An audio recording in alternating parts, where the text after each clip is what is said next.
like the look on your face right now. How do you expect me to respond to your aimless flirtation? As a tamer, don't be so stingy. Raise the stakes.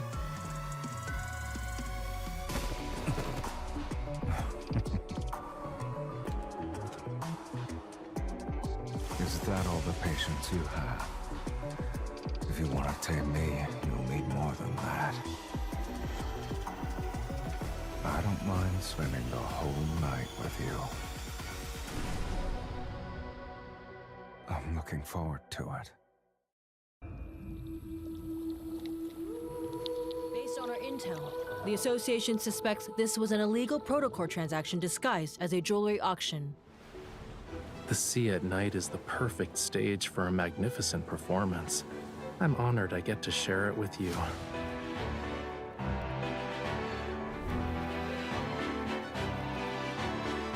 Only those who have a bond with the sea god can awaken the tome. Remember, we'll see each other again at this spot next year. This bond means you'll definitely come back to me. I'll always wait for you. A follower, or just a lowly sacrifice. The sea god. I have no need for traitors. Those who borrowed power from the sea, betrayed it in the end. But I remember, and I will reclaim this forgotten power.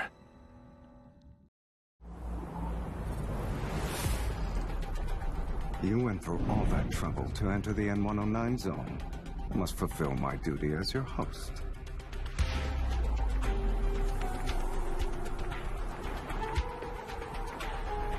Even if you wanted to sell your soul, you still have to find someone who can pay the price.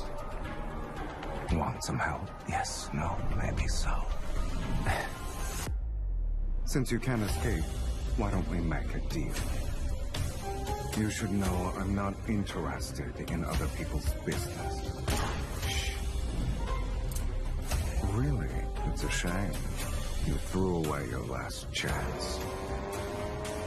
I got you a guinea pig. It's time for your Evol linkage alteration project to have a living test subject. It's time for an anecdote.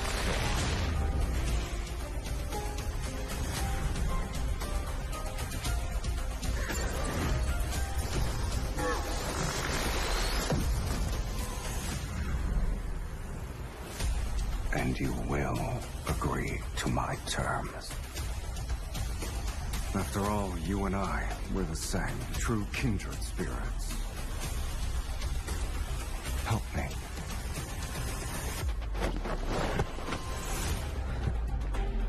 If we're discovered, it might be better just to confess. Where will you start? Hide and seek?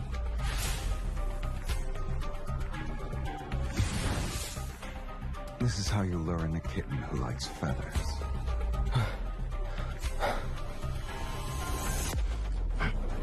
Take this! It's time to serve the main course. It's your turn. Okay, if you say so. I'm here. I won't let you get injured that easily. Let's attack it together. You can decide when. Then it's due.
voyage through space can feel endless, especially when darkness devours the stars. But if my destination leads me to you, then darkness will be the courage that allows me to press on. Our long-awaited reunion will transcend ice, snow, and the shackles of fate, so that I can finally see you. You led me away from my solitude, and now every future I envision includes you. Everything I imagined about life on land became a reality when I met you. As soon as I looked at you, bursts of color dyed the sky. The desert welcomed the tides, and all the world's beauty appeared before my eyes. In the N109 zone, desire never sleeps, and greed lurks in every shadow. Now that you've stepped into my world, let your ambitions run wild. Join me in this dangerous dance. When I fly, I often do solo missions in the darkest depths of the sky, where daylight fades and oxygen thins. Only when I lost my way in the turbulence did I realize you were the gravity keeping me on my path.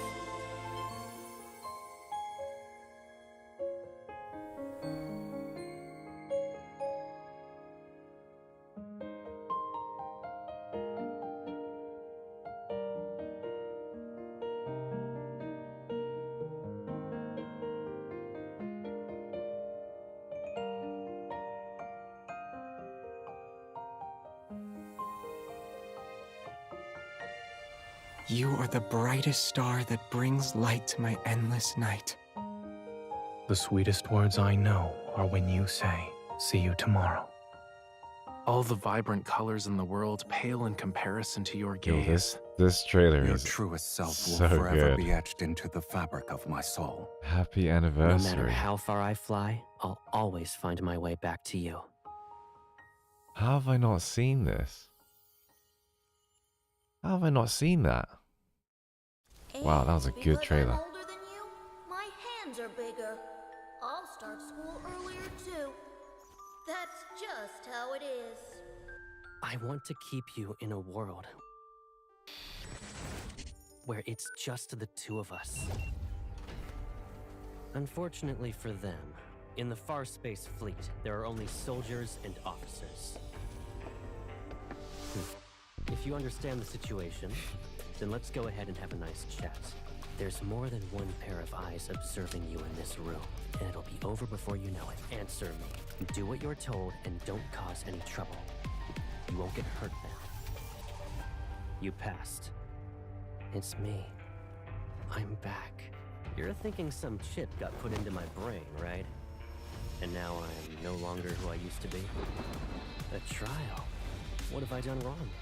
I always held myself back and endured day after day after day. It was suffocating. Do you remember that injured cat you brought back home? Back when we were kids, I got a collar with a bell. That way, it couldn't escape without being noisy. This nightmare will come to an end, I promise. We'll always be together. Target has entered the containment zone. Pursuing target. Positions locked. Fire. Once you're off the ground, the only path is forward. The target is within range. Commence insertion. Until everything is resolved, I need to make sure you're safe and sound. So don't be afraid. No matter what happens, I'll be here for you. Let's go back. Let's go home.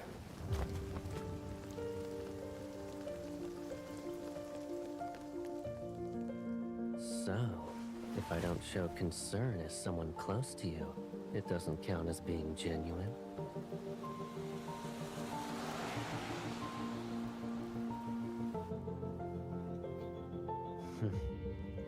At the time, I thought that when you were older, I'd settle the score with you. One grievance at a time.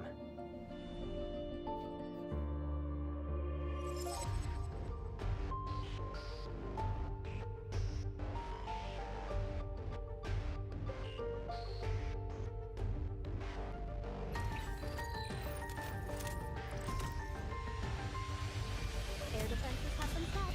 Waiting for confirmation. Confirmed. Ground preparations complete. Fire.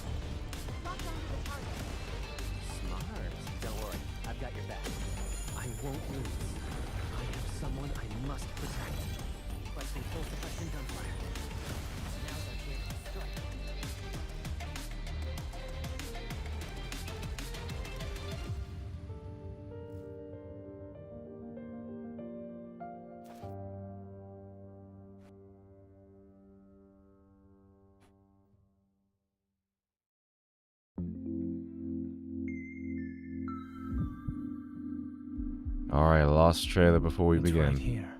Do you hear it?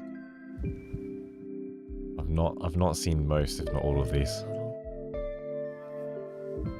I believe hands-on learning Is this a is one memory? of the more effective teaching methods. Oh, listen to that music. Your heart is racing. You're definitely up to something, Zayne. You're cheating. My heart doesn't hold secrets that can't be uncovered. It's not me who needs to be honest.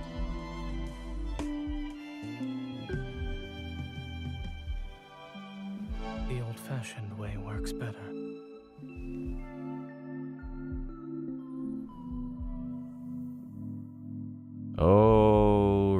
Alrighty then. Hey everybody. Oh, stop. Hi. You guys okay? I've done my hair today, so I hope you guys like it. I've also changed the microphone volume setting. So mods, can you check if like you can't hear me or it's too like puff pooey? So I've lowered the volume, but I'm gonna keep the microphone super close, so it's really nice and crispy. Although I don't know if you can actually hear me. Can you hear me? Hello, I'm the Radio 1 Nate Doggo. Hi, Scarlett, Elizabeth. Oh gosh, I feel like one of those school teachers, you know. So we've got Bernalinitu, hi. Catty, Cat Vlen, Hell Blossom, hi. Alien99 was here, I think she fell asleep, but that's cool. Shanime's here, hello. Yep, I definitely feel like a school teacher. You guys okay? If it gets too pooey, let me know, yeah? I'm just kind of testing it out. Because I know I like keeping the microphone here. But I think you can hear my voice a bit better here, so. Today, I've got my lovely Tim Hortons French Vanilla Latte. I'm going to be very careful because I've spilt this before. And then I've got my lovely squash, as per usual. But today, we'll be covering a few things. We want to say happy birthday to Sylus. We're also going to be... Apparently, there is a alternative ending to Fallen Cosmos Decoherence. So I want to check that out myself. Because I'm just generally curious. But in general, I want to go through the main scenario. Everyone's been begging me, continue the main scenario. And I'm like, yeah. Like, okay. But you know what happened? Like, we had, like, When Tides Echo that I wanted to cover, and we didn't have time to cover When Tides Echo. I didn't even pull for it in the end. And then Caleb's Myth happened, and then Silas's birthday happened. There's a lot of things that's happened. Boy, having the microphone so close to my mouth is so uncomfortable. I'm going to just have to get used to it. But hey, teacher cosplay. Maybe I need to wear my glasses. Probably better for the long haul. Probably better for the long haul. So teacher Nate Doggo is... Oh my gosh, my glasses aren't there. Where's my glasses? Where are my glasses gone?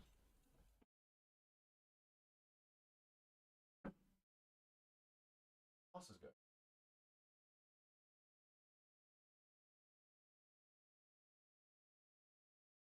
Okay. Okay, the glasses are nowhere to be seen. No cosplay today. I'm only like, was it 0.5? 0.5 minus? Like short-sighted. It's not too bad, but hey, we've got to work with what we got. Did I want to cover anything else? No. No, there's no cosplay today. There might be a cosplay in the future, though. Might be. Okay, let's go into L&D. Let's do it, guys. Boom. Wow. Fancy transitions. Get the volume up. Bing. Bong. You guys hear that? Is that too loud?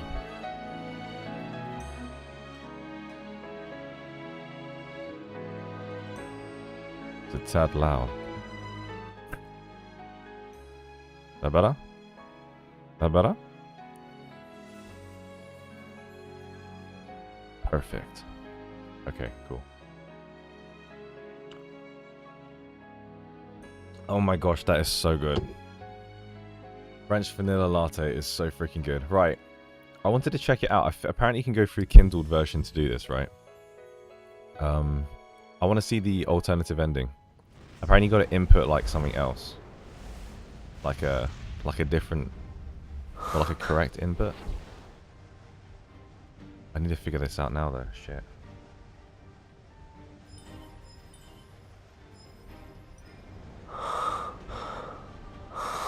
Is it not here?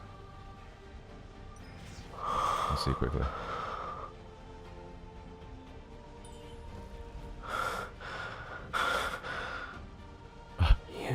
You got asthma, dude. Falling from the sky. I remember you have to press his chest, like the buttons. You must turn back. Is it the other card? I might have got it wrong. Ah, it's the other card. Darnest. Darnest. There's like another input. It's the other one. That's cool. This one. Can I do it through the Kindle part?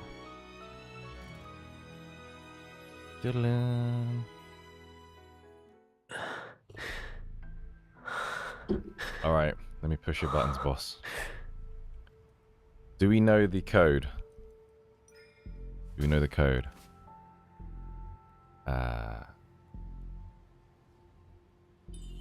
His breathing is steady, let's see. Hi.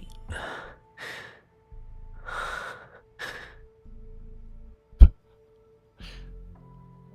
opposite of what I did before. I actually have no idea. I have no idea. I have no idea what I pressed before. What did I press before? I think I just went round in a circle.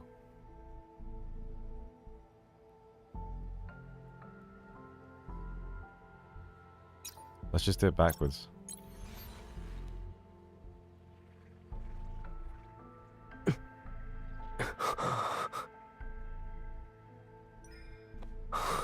You okay? I always wanted to be in the same world as you.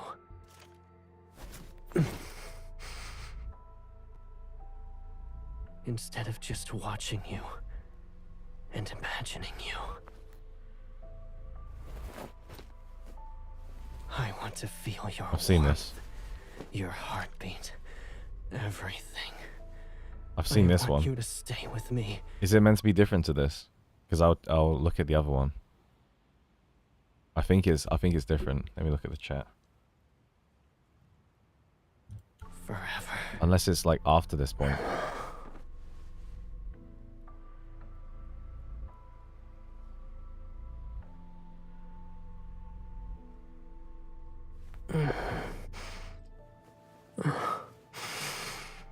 Is it? Is it different? Have you returned to me? I got this before. Are you hurt? Hey, Felicia. I think I've already done this, but I'm just going to double check just in case I'm just going back on myself.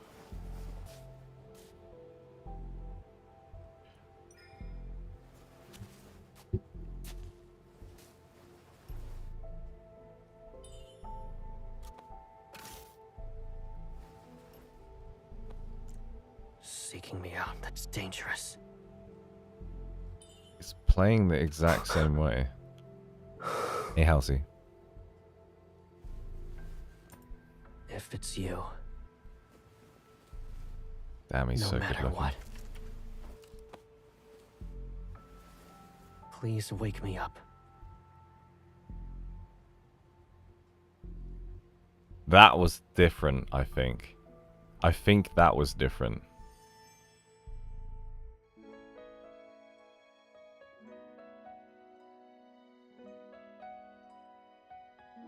I think it was different. Because the first one he's like strangling and stuff, but then he says the same lines, but this time he was like, please wake me up. Let me just try it one more time clockwise and just see if there's a difference. Sorry, I'm a Caleb stan now, so I have to, like, you know, go through it all, if you know what I mean. Oh, Robin's here. Hello, Robin. Touch his face. How much do you need to do as a dude to get that? Because there's nothing here at the moment. This is not the sleeper build. This is like the clockwise now. Okay. This is when he tries to kill you, right? Target acquired. A01. Oh. Activating elimination protocol.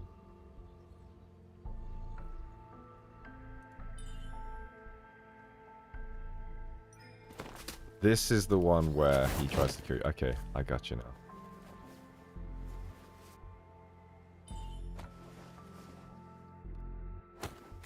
Whoa. Error detected. Execute A01. Oh, I see, I see. Execute. No. Oh, Halsey's not seen this. Command. Rejected.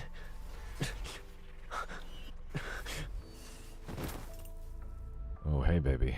Whoa.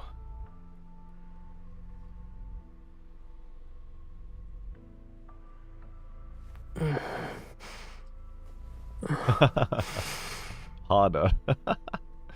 Okay, yeah, I've seen this. Awesome. I'm gonna cut it there because we've seen that. You guys can watch the YouTubing. You can watch the YouTubing. Okay, I've done this now.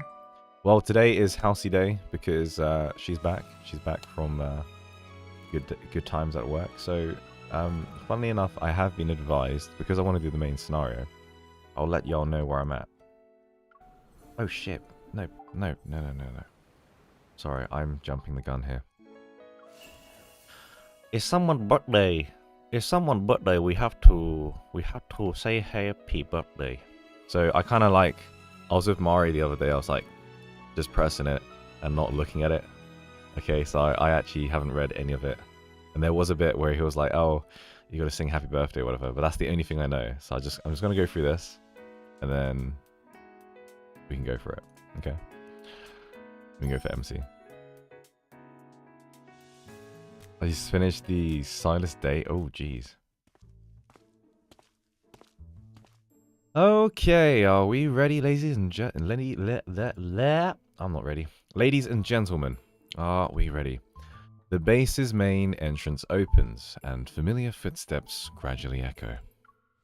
I carefully hide myself in the shadows around the corner. I look back and see the twins are still busy with their preparations. Hurry up, like I can hear Sylus. I'm almost done. How about you, Kieran? Let me know if my audio is too loud. The party popper is perfectly aimed at the boss man. As those words leave his mouth, Sylus' shadow appears at the corner. The three of us exchange countless glances. In a split second, pressed against the wall, we're ready to surprise. Okay, you've had your fun. Come on out, you two. Yes, boss. The twins shrug and walk out. They're used to being caught like that. Seeing this, I retreat further into my hiding spot. I'm ready to try again. You too. It's a bit low. Let me see. You too.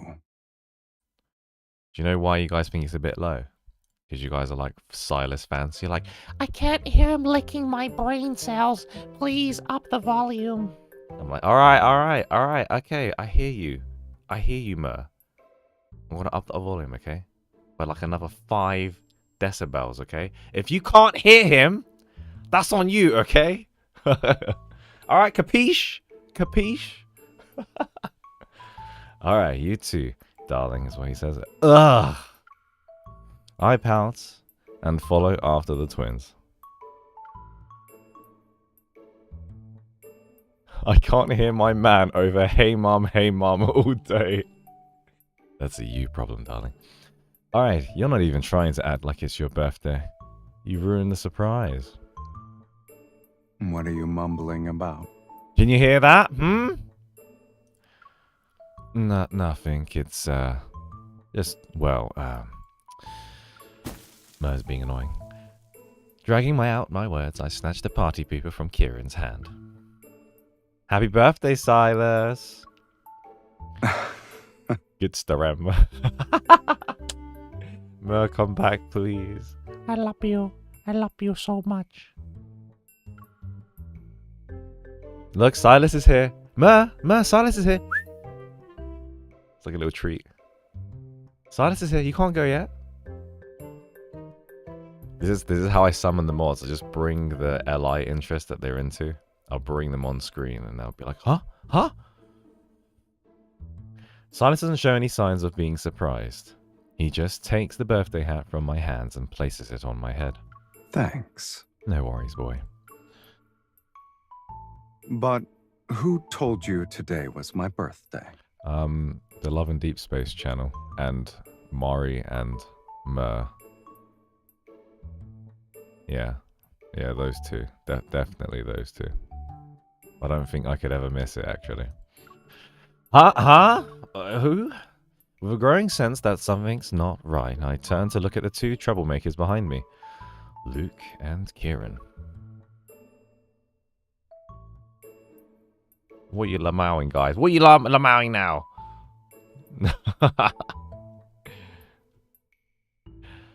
Whispered rumors about Sylus's actual birthday have always circulated throughout the N109 zone. Hoping to prepare a birthday surprise for Sylus, I had been keeping an ear out for any mentions of the date.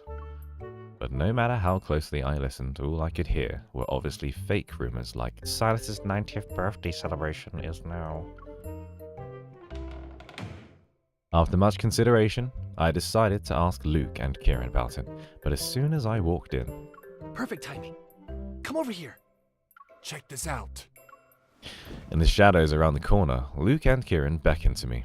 Their gestures imply they've planned something, and as soon as I walk over, they shove a party hat into my hands. Take it. When the boss man passes by, put it on his head. You're the only one who can do it. He doesn't let anyone else near his head. Wait, what? Today is Sylus's birthday? There's no time to explain. The boss man's almost here. Sensing my gaze, Luke and Kieran instantly throw their hands up. Hey, we never said it was actually today.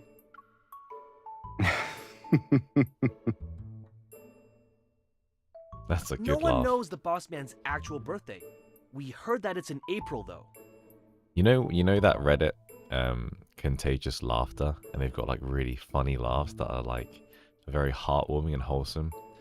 So Sylus's laugh is not that. Like, it's not contagious at all, but it's damn sexy, and you wouldn't mind listening to it again and again. So we figure we just celebrate his birthday for the entire month of April. We're bound to hit the real date eventually. Happy birthday, boss, for the 13th time. Wow. The twins run off cheekily, looking at each other. Sylus and I are left in the drawing room. Then he sits down on the sofa. The amused smile never leaves his face. You usually don't let those two get away with their schemes, sweetie. Yeah, but today is different. I'm curious about something, and it's actually affecting my judgment. Refusing to let him have the last laugh, I sit in Sylus's lap and gently push him back against the sofa. Sylus, now tell me. April 18th. A what? My birthday. Sylus had just casually revealed a secret no one else knew, like it was nothing. I narrow my eyes, unsure if this is a rare moment of sincerity from Onykinus's big-chested leader, or is it just another one of his traps? Why are you looking at me like that? Didn't I answer the question you wanted to ask? Well, I'm surprised you tell me something no one in the N109 zone knows about just like that. Now, I wonder what's going on in your head. Maybe the reason is simple. I just want to see what you'll do on that day. On that day? What I'll do on that day? Well, Maybe I should have played Chasing Control, because on that day, things got a little bit frisky. So, how will you respond, sweetie? Sweetie, it's a secret. And I take this chance to playfully pinch Silas's nose. I instantly thought of my Street Fighter Sylus and the nose. There was like nothing there. I take this chance to playfully pinch Silas's nose. That is there this time. Smiling, I slip away from his embrace and wave my phone at him. We still have plenty of time before April 18th. I'll let you look forward to it.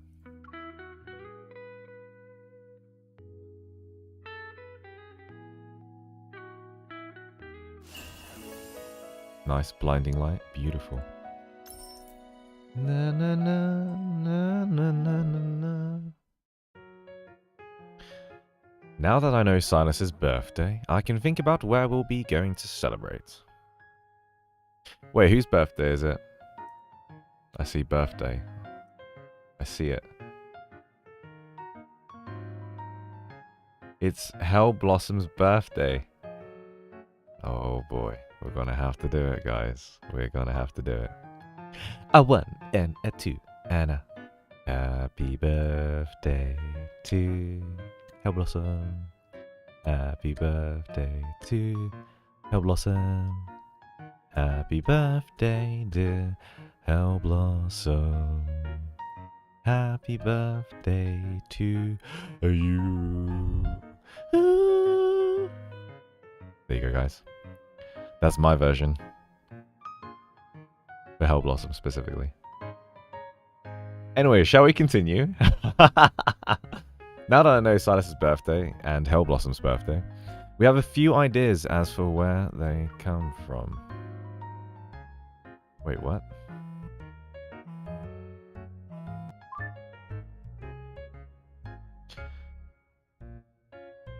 Oh? You answered the phone quickly. I did. And I'm also trying to juggle my wind screens right now. I can't see shit. There we go. That's so much better.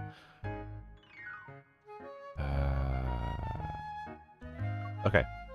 My afternoon mission got moved to tomorrow, so I'm just taking it easy at home. Perfect. You'll be getting a delivery soon. Make sure to sign for it. I poke his face that's on the screen. Bop, bop, bop. Why is the birthday boy sending something to me when I should be the one preparing gifts? I got a new pair of tactical gloves. They should fit you. If you think it's too early for you to get them, you can refuse the delivery and pick it up yourself after the 18th. I won't. After all, they have the birthday boy's lucky charm on them. I'll accept them. No worries. You don't have to thank us. The call ends, and it's not long before I receive the gloves from Sylus. While trying them on, my phone vibrates several times. The account Lincoln Wildlife has made a new post. Wavy animals show affection. Transatlantic. Have you ever received a gift from an animal? Whether they're acorns from squirrels, bones from dogs, or feathers from parrots. You might find it strange, but giving those gifts to you is how they express their pure, unconditional affection. As I read the article, my gaze falls onto the soft, tactical gloves in my hands. Okie dokie. If that afternoon was just the beginning of an idea, then... One day ago. After successfully completing the elimination mission and taking a short break, I give Sylus a call. Hey, big boy. Is this Mr. Sylus, the store owner of Combat Gears? I'm calling because I'd like to discuss my user experience with the gloves. Do you give feedback like this for every piece of equipment you receive? You're the only one I give feedback to. These gloves are fantastic. Material is soft than my older ones. And with them, I can hold my gun better. And I can hold something even bigger, better. They're also more durable. Where did you get them from? I didn't buy them. But are you sure you want to know where they came from? Well, why wouldn't I? And never mind it. The fact you use that tone means it involves something dangerous and weird and on a kindness like. If you're really curious, I can take you there. What you'll find depends on your skill and luck, though. Can you hear Sylus loud enough? Can you hear him not loud enough? And after hanging up, I go back to reading the new article from Link on Wildlife. Predators, wild romance trophies. Sometimes aggressive predators will present their trophies to a chosen member of their species as an invitation to hunt together. To them, the world is a vast hunting ground where they can play. They see each other as their perfect match. Didn't Sylus invite me to hunt earlier? He's so sweet. He's just like an animal. I should have read the wildlife magazine like David Attenborough. That's what I should have done. That's more British. These past 2 days of coincidences have left me thinking, and today... Sylus should be sleeping at this hour. Oh. I'm sorry. I can't help but standing like... This is how I sleep, darling. Ooh. Oh, yes, darling. Yes. That... See, I won't complain. I won't judge. I won't do any of that stuff about the period tracker, how it's a woman's game, etc. But seeing a grown-ass man, a very handsome grown-ass man, standing in the middle of the room, like, bobbing his head while sleeping, I will talk about this, and I will bring it up, because that's hella weird. This is so weird. This is... Oh, my nose is whistling. It's just so weird. As I push open the bedroom door, I find Sylus standing in the middle of the room, sleeping, like a weirdo. They're here! I didn't even enter the bedroom last time I visited. Oh well, at least I found them. I quietly walk over and slip the headphones into my pocket. Then I look at Sylus, who's still standing in the middle. Usually he notices even the slightest of movements, yet he didn't stir when I entered. I reach out and poke Sylus's cheek. Oh. Amazed that Sylus is still as fast asleep, I decided to try it again. You haven't had enough fun yet. Damn, your voice is deep. Ah!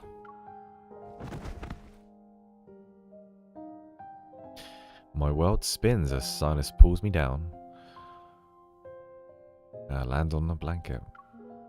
I look up to find his eyes barely open, and I meet his sleepy gaze. You already got your headphones. But instead of leaving, you're poking around and touching things. Were you trying to wake me up on purpose? I'm sorry, I'm gonna have to hear that with my headphones. This is like a self-induced secret time. Because that, I don't know why, but he put a lot more effort into that line than usual. That was very sexy, I could tell.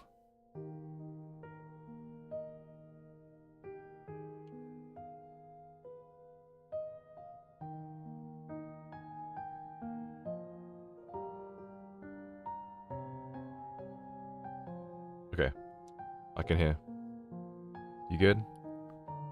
Alright, here we go. Let's listen to this again. Oh boy, this is probably a bad decision. You already got your headphones. I do, yeah. But instead of leaving, you're poking around and touching things. Were you trying to wake me up on purpose? Damn. Damn. Whoa! Wah! Got like homo goosebumps. I don't know what they're called. Homo goosebumps. I want to call them homo goosebumps. Awesome. No, it's just that you used to wake up as soon as I open the door. I mean it in the most non-offensive way, by the way. I see you're trying to imply something. It's just like, whoa! Go on. You know what I mean? Say whatever's on your mind. Sylus, are you used to having me around? Sylus turns over and his warm fingers trail across my wrist. The sleepiness in his expression melts into a lazy smile. Maybe. He yanks the blanket from under me and then swiftly pulls it over my head. The soft, silky fabric envelops me with its cool touch as Sylus hands me a pillow. I'm going back to sleep. You can stay or leave. Alright. But you haven't let go of my hand. I'm sleepy. Doing that is too much work right now. Well. I still find it funny how he's standing up and sleeping. Seeing how Sylus has closed his eyes, I take out my phone and switch it to silent mode. I glance at the screen and it's just another notification from Lincoln Wildlife. Many animals with heightened senses are still naturally alert even in deep sleep. Only when surrounded by familiar presences do they lower their guard and reveal their most authentic selves. This is David Attenborough, covering Sylus, the sleeping dragon. Am I reading into this too much? This wildlife account feels like it's describing Sylus. With Sylus's hand still resting on my arm, I settle into a comfortable position and my thoughts drift back to planning for his birthday. Over the past few days, my ideas have slowly come together to form a path, and be at the end of it is. The Toland Wildlife Park. It has the most comfortable natural environment because of its efforts in ecological restoration.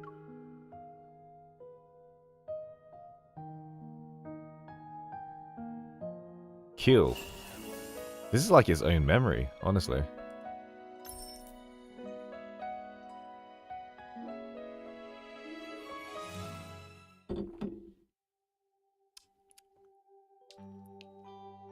After buying our tickets, boy, that latte is so good. I also order a blank badge. I'll draw something on it before pinning it to Sylus's chest later. I already made the invitation. Now I just need to find the perfect moment to sneak into his room and leave it there.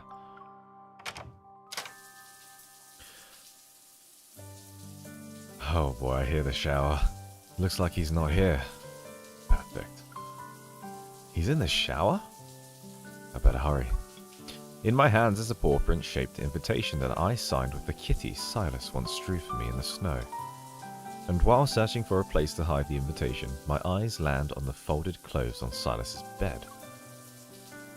That should work. He'll see it after he showers.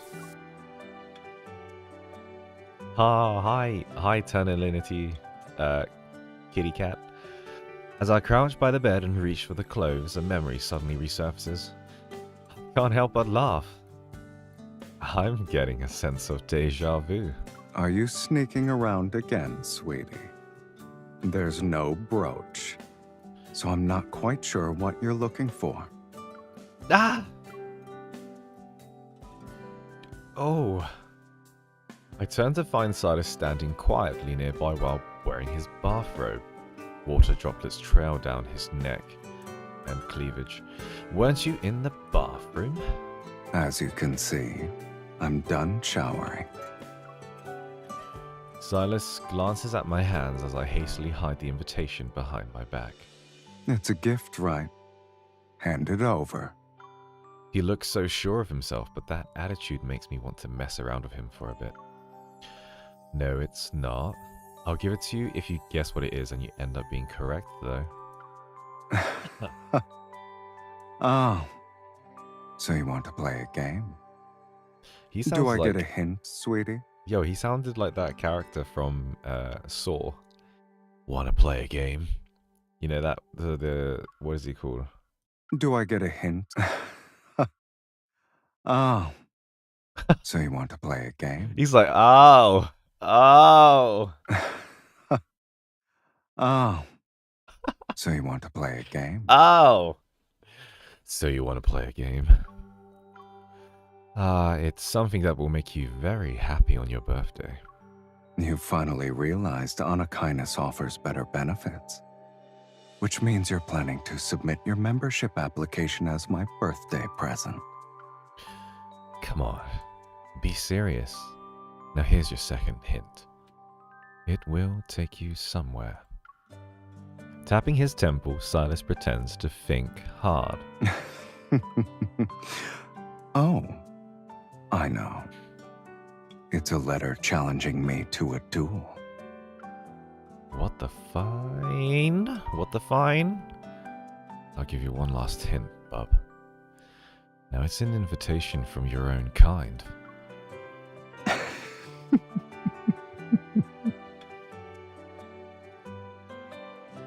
Damn, look at his chest. You can see the bone, the sternum. The sternum is live. What the This is peak man. This is what I've been saying in previous streams. He's peak man. Because he keeps his cool. He's never like flustered like me right now. He's just calm, composed, sternum. You know? Calm, composed, sternum. If you can see the sternum, he works out. Like, peak man. A slight smile plays across his lips as he steps forward and embraces me. It's a love letter you wrote for me. Sylus's warm breath washes over me as he slightly leans down. He's looking for something in my eyes. Your silence tells me I was right. Damn, the water's dripping off his forehead. That's kind of cute. Wait, it's not.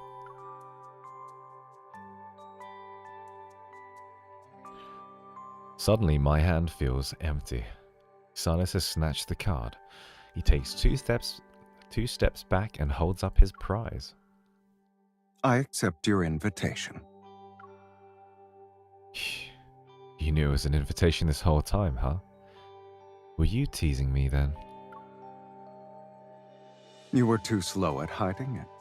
I saw it as soon as I left the bathroom. So yeah, Bathroom. I did tease you on purpose. Is that not okay, sweetie? Well, since it's almost your birthday, I'll let it slide. Just this once, though. The way he messes around with me is reminiscent of a predator toying with its prey. I narrow my eyes and take back the invitation as well as the direction of the situation. Now, let's pretend that didn't happen and start over. I'll pick you up on April 18th, 7 AM. Now I solemnly present the invitation to Sylus and make sure he sees the kitty's signature. He takes it, and with a gentle smile, he also gently runs his finger over the drawing. I'm honored to receive a thoughtfully prepared invitation from someone of my own kind. Yo, this is so sweet. I don't think I did Raphael's. I can't remember it if I did.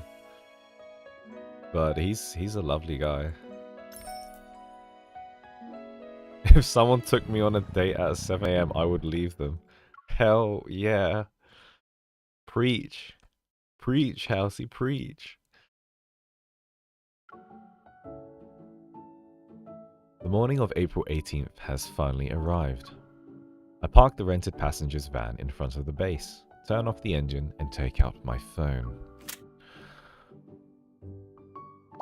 Sylus, come downstairs. Ba-ding, ba-ding, ding. Since it'll take him a while to come down, I might as well review the route.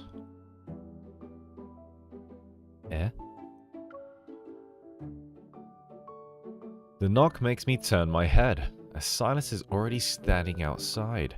His mirthful gaze meets mine through the window. What does that mean, guys? That was fast. I unlock the car, and Sylus slides in and brings this crisp morning air with him. Now I'm gonna guess you've been awake since 5 in the morning. You guessed incorrectly, sweetie. A guest with an invitation is obligated to be punctual. Really? I flash a knowing smile and gesture at his outfit. Now these new clothes and matching accessories are also part of the guest's obligations? I thought we already came to an understanding about that. And now as he speaks, he gives me the same appraising look. After all, you're equally remarkable when it comes to making an impression, miss. Well, then let's go, big boy.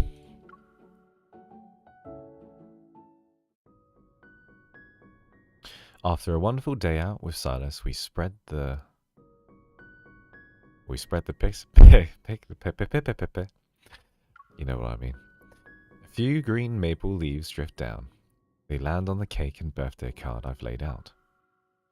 Now, what do you want to do first? You want to make a wish and blow out the candle?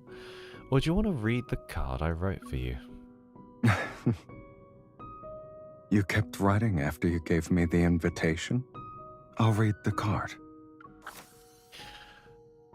Give it to Sylus.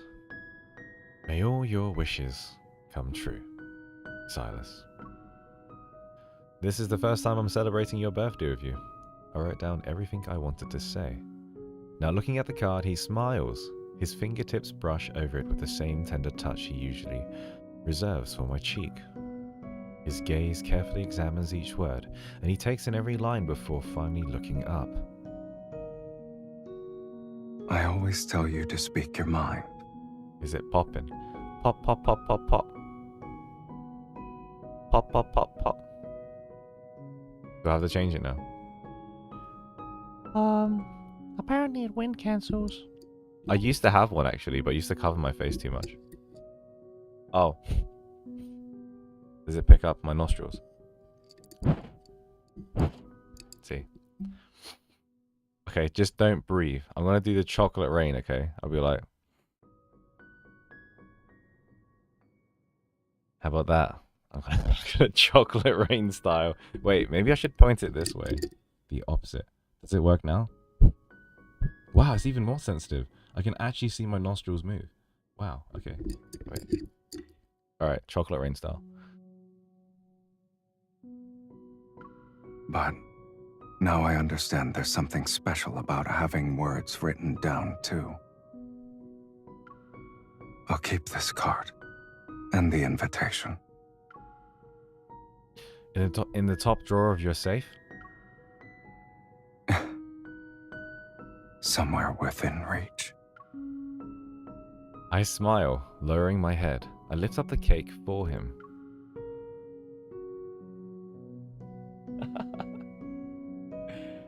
Is that better, guys? You do not hear me breathing now, okay? No more tornado.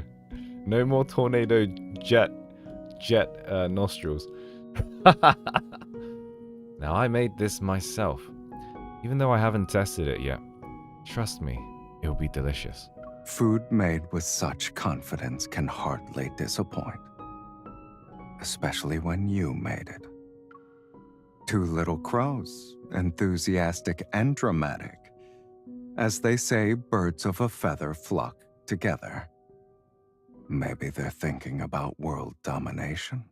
Don't exhale hard into the mic like a scoff. Scoff, scoff, scoff. No, it's weird. Like, you won't really know until you start streaming, but even like when you just normal breathing, it'll pick it up. It's crazy. That's why like I usually like having the mic about here. But you can't hear the intricate details of my voice unless I have it here. So I have to chocolate rain it every now and then. You see what I mean? That's very sweet. Thank you, Sylus. Thank you for the details you saw in my cake. Now, I had one thing in mind when I made this, and I wanted to create something that would make this day unforgettable for you. Did I succeed? you never fail. Wow. Big words. The candlelight flickers in Sylus's eyes. He dances with the joy that hasn't left his gaze. Happy birthday, Sylus.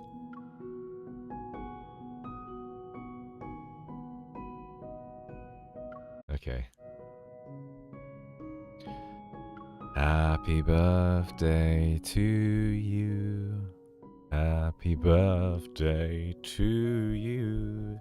Happy birthday, dear Sylus. Happy birthday to you. Ooh. Exhale.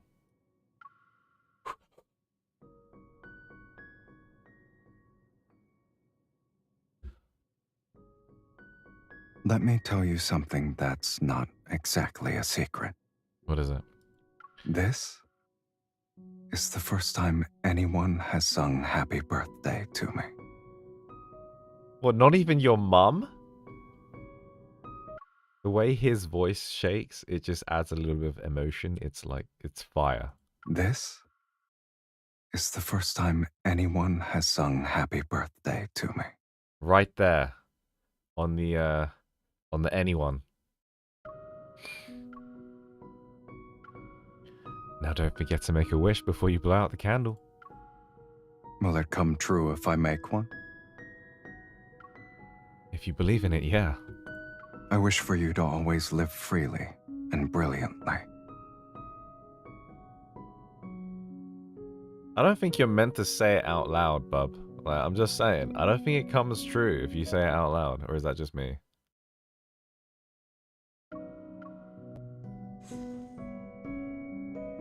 Thank you, Peak Singing. Peak Singing, thank you, thank you. Yep, thank you, thank you, thank you. He absolutely jinxed it. You're not meant to say that, bro. As dusk settles, the extinguished candlelight seems to merge with the gentle rustling of leaves in the wind. Sylus and I lean closer together like all the other visitors, enjoying the peaceful scenery.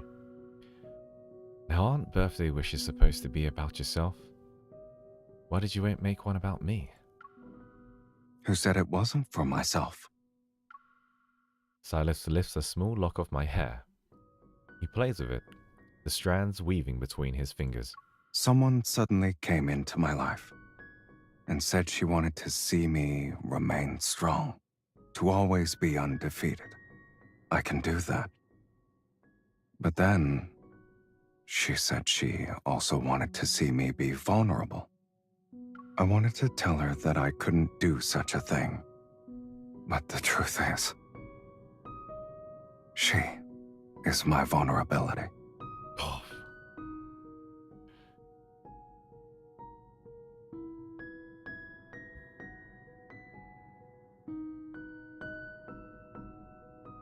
Honestly, if I could talk like this guy, and the lines that he says are so romantic. Like, literally, if there was a dude that could speak like this, who's so educated and intelligent with the way they speak, to convey their feelings, dude, you are getting so much cat. You're getting so much cat. If you could be like this, you're getting all the cats. Like, South, East, West, Atlantica, Antarctica. Jeez. So, only when she lives boldly and freely will this weakness of mine have meaning. You make us all weak when you speak like that, Sylus.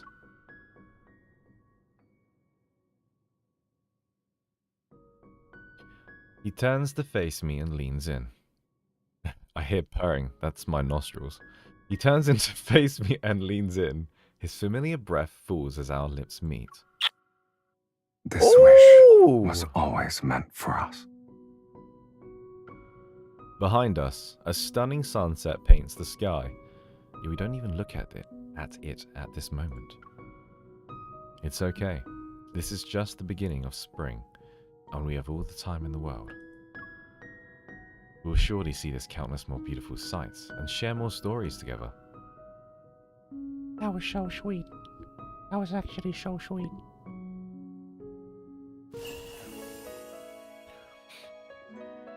Your voice is fairly similar. Your voice is deep and profound sounding. Yeah, but unfortunately I don't have the IQ or intelligence to speak like him. If I was like, hello kittens, how are you doing today on this stream? When the stars align and Orion's belt comes forth, all I see is your waist, honey. You know, it doesn't work because my brain is not fast enough to create a beautifully poetic script to speak to the lady to swoon, if you know what I mean. You know, I just end up fumbling it. I'd be like, hi. Hi.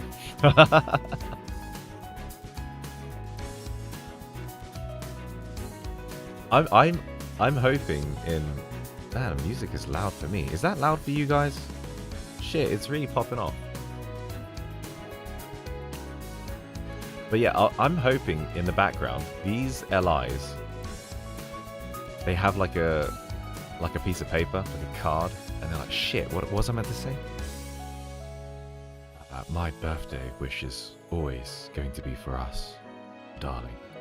Shit, where's my other card? Fuck. My mother never sang happy birthday to me. Fuck. Shit. You know, because it's so hard. It's so hard to speak like that, like intelligently or that whimsically. Anyway, that was good. I'm really happy we did that. That was sick. That was really cool. It was really sweet. Oh, my voice went there. It was really sweet. I kind of wish I did Raphael's now. I just thought they were like, oh, happy birthday, bro. Touch my butt cheek, you know, and move on. But nope, it was wonderful. It was really cute. Forgetting something. No, I'm not. Hi, Caleb. We're now gonna do Zayne's anecdote.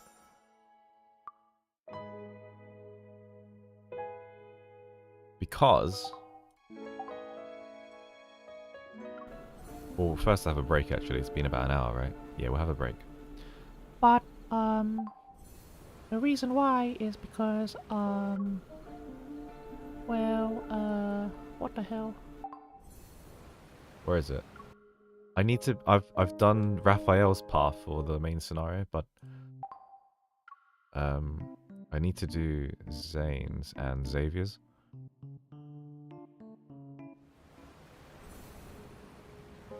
I don't know. It's not Eye of the Storm, is it?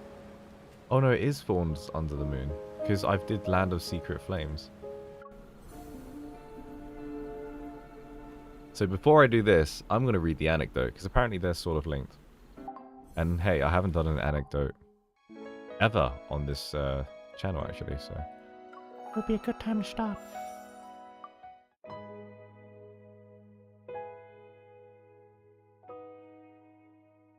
Came here for wholesome and now you want to suffer? Is it suffering? Is it bad? Oh boy. Well anyway, break time, my sister's calling, so... Just, I'll be right back, okay? So just enjoy the music, alright? Enjoy the music. 5 minutes. 5-minute break. If you need to take the doggo out, go, go, go.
Wait, where'd the music go?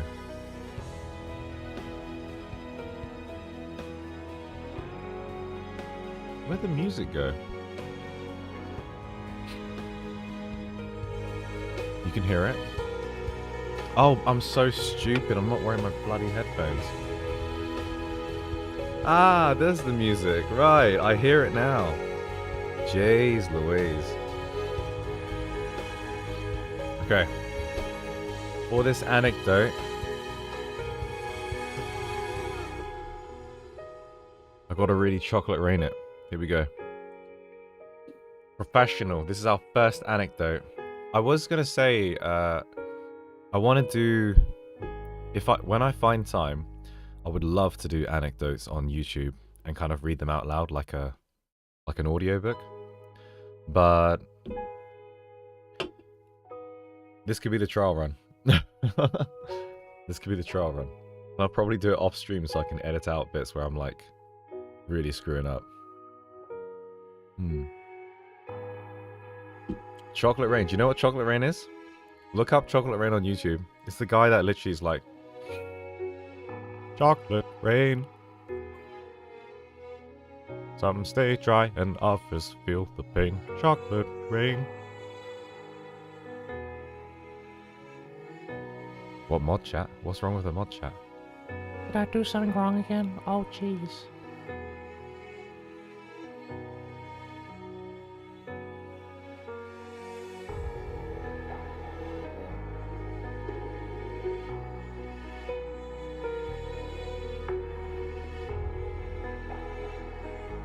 Which bit am I reading, Mari?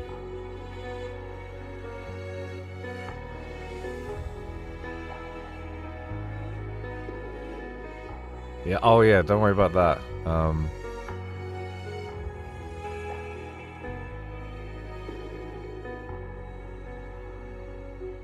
Okay, here we go. Okay. Either way, it's good practice for when we do the anecdote. We want it to be as professional as possible, just so that I don't, you know, if I randomly, I don't know, fart in the background. We want to make sure that it's picked up in the best way possible when I do this officially. But wow, this music is super intense. This will be like a draft, I guess, but either way, it will help me understand the game a bit more. Especially for Halsey and her husband. I think she's been killing for me to understand her husband a bit more. And, I mean, I said I like Zayne, kind of. Kind of a love-hate relationship with me and him. Anyway. Still in the dark. An anecdote for Zayne. Let us begin. Chapter 1. Visitor. When Zayne first appeared, Georgie thought he had seen the Grim Reaper. He and his mother cowered in a corner with no means of escaping, pursued relentlessly by a monster. Now letting out a terrifying roar, the creature approached them. It wore human clothing and bore a human-like visage, but its veiny skin grotesquely bulged, its pupils glowed a sinister unnatural blue. Its aura was anything but human. Suddenly his mother pushed Georgie away, and with all her might she embraced the monster, and from beneath its skin strange tendrils burst forth, resembling eerie blue hooks. They embedded themselves into her. Through the tears blurring his vision, Georgie saw a black figure enter the alley. Just as clouds parted, cold moonlight illuminated the black person's black coat. He drew closer, his face expressionless, a sharp dagger in human form. Help! A child's voice, young and shaky, cut abruptly through the dark, narrow alley. The monster released the hooks in Georgie's mother and whirled around to pounce on the figure. A garbled roar resounded.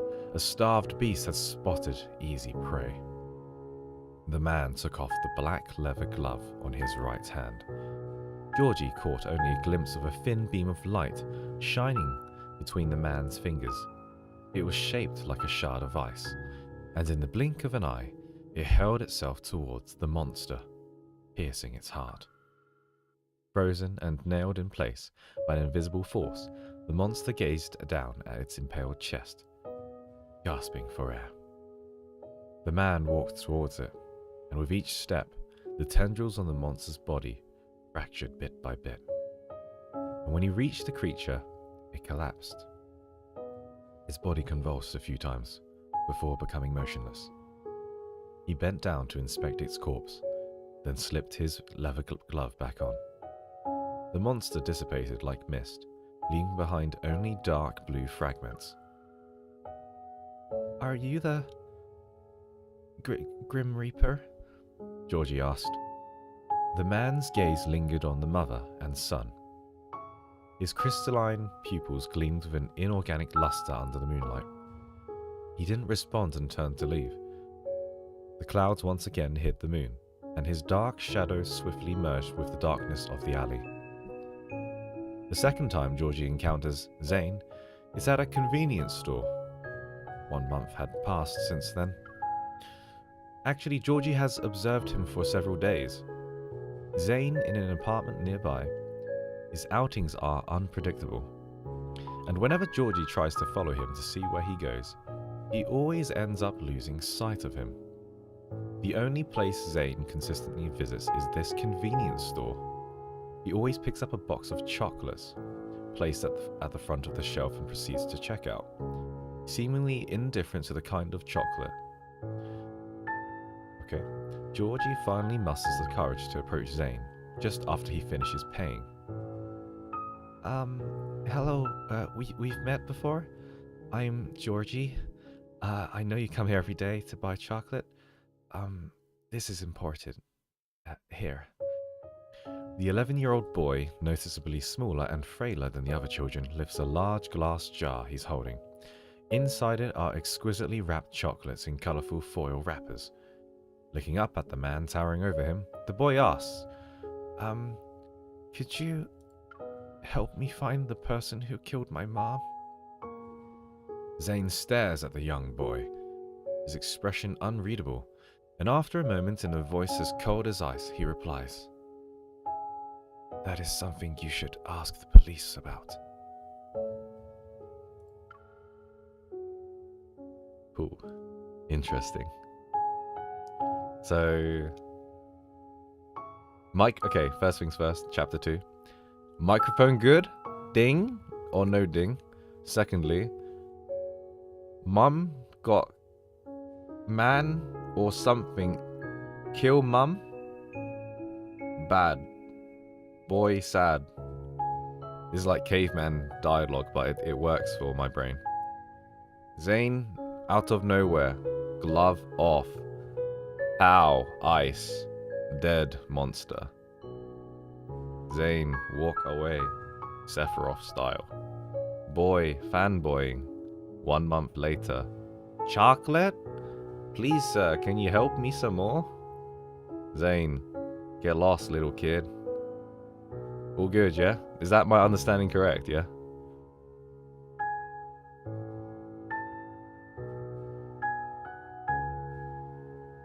Elsa! Let it go. Okay, cool. I'm going to break it down every single chapter for my understanding, because when I'm reading, sometimes in your brain or my brain, I'm just reading and then not all the information will sink in, so we'll stop at every chapter. Alright, chapter 2. Mystery. Detective Ivan thinks he's about to die when he sees Zayne for the first time. The man standing before him, known within the police department as Dawnbreaker, is a mysterious serial killer. He leaves no corpses behind, only scattered fragments of an unknown dark blue substance. If it weren't for surveillance cameras that had captured footage of him committing the murders, these victims would simply be considered missing people. And unlike normal murders, this resembles complete erasure. The victims vary in gender, age, and identity, but the only thing they have in common is the shards left at the crime scene. Now this baffles Ivan the most. The fragments, the emitting faint blue glow, remind him of a Wanderer's protocol.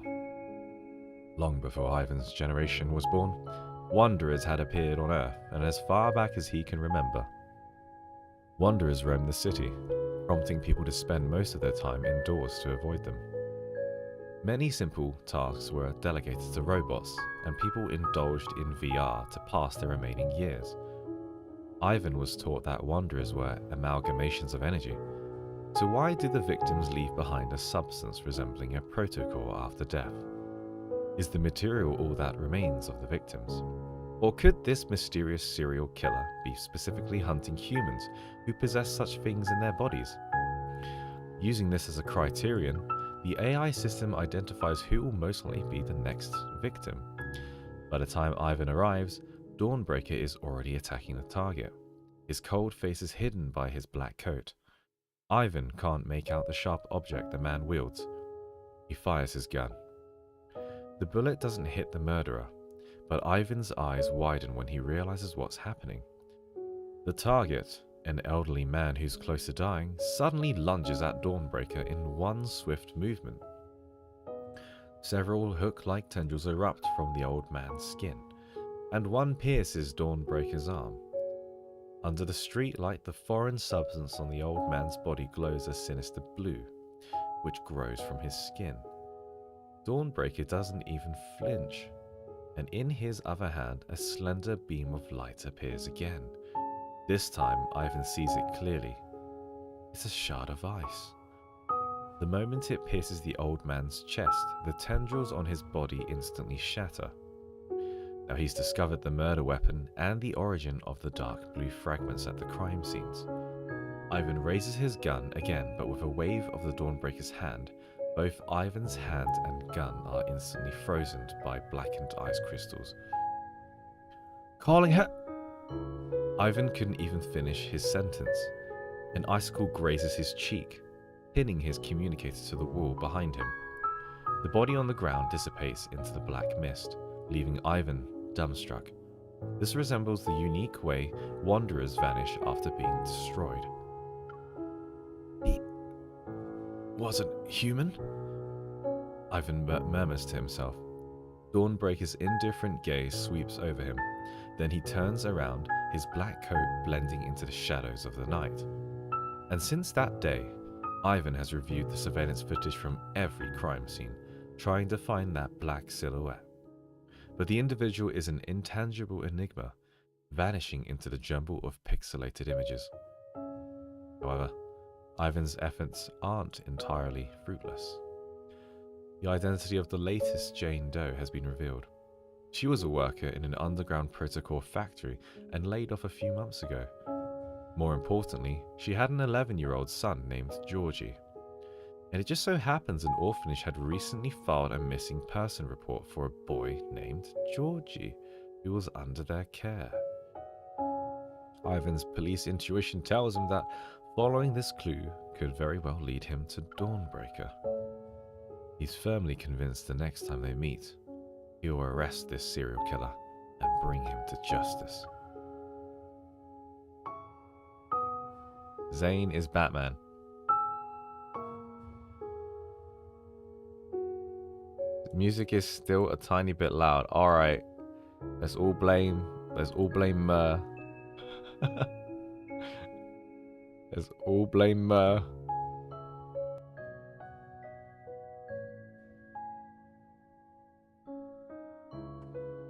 Is that okay?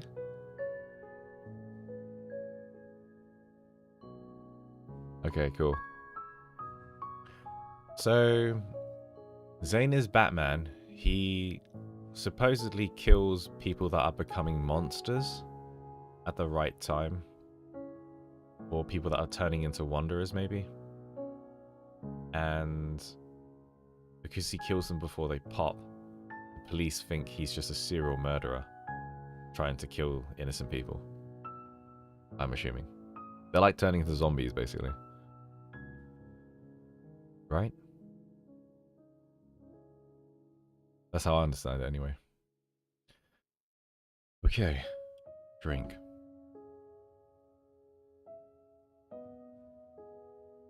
You can add me in the game if you're in Europe. Okay. Chapter 3. Shelter.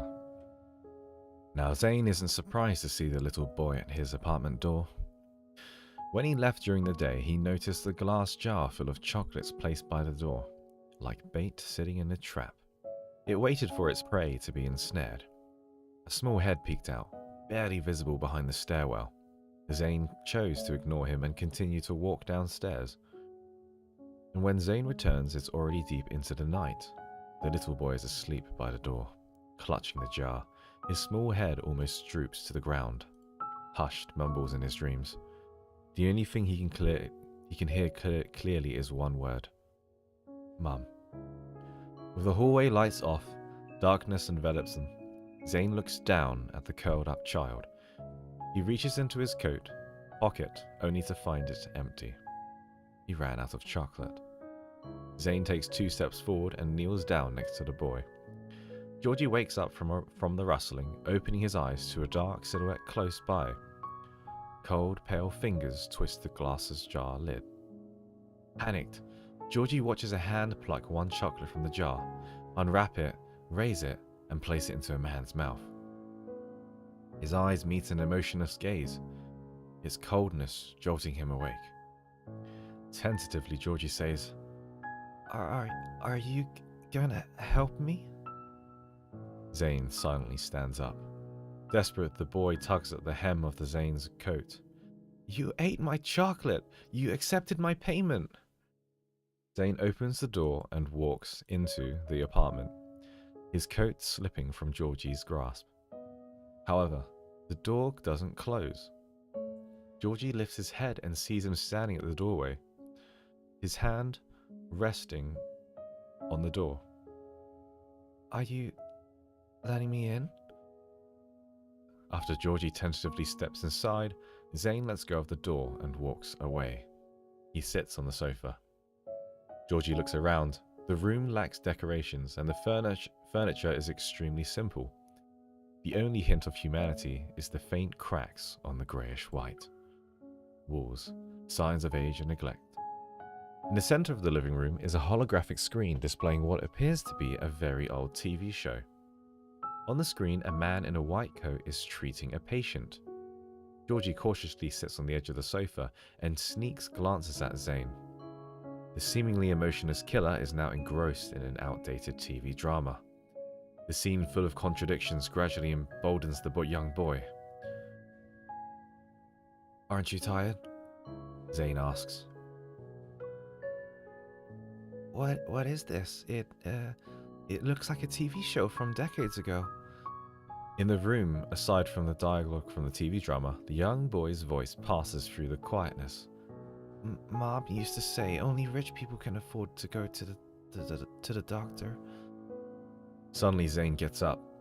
Georgie shrinks back, afraid he's about to be thrown out the apartment. However, Zayne only takes the glass jar from Georgie. He returns to his seat, unwraps a chocolate, and puts it in his mouth.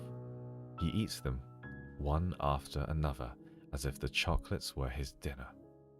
Do adults really enjoy sweets like this? As Georgie thinks about it, his stomach grumbles. Zayne's gaze remains on the fixed screen, but he passes the chocolate jar to him. Chocolate doesn't make me full, Georgie says.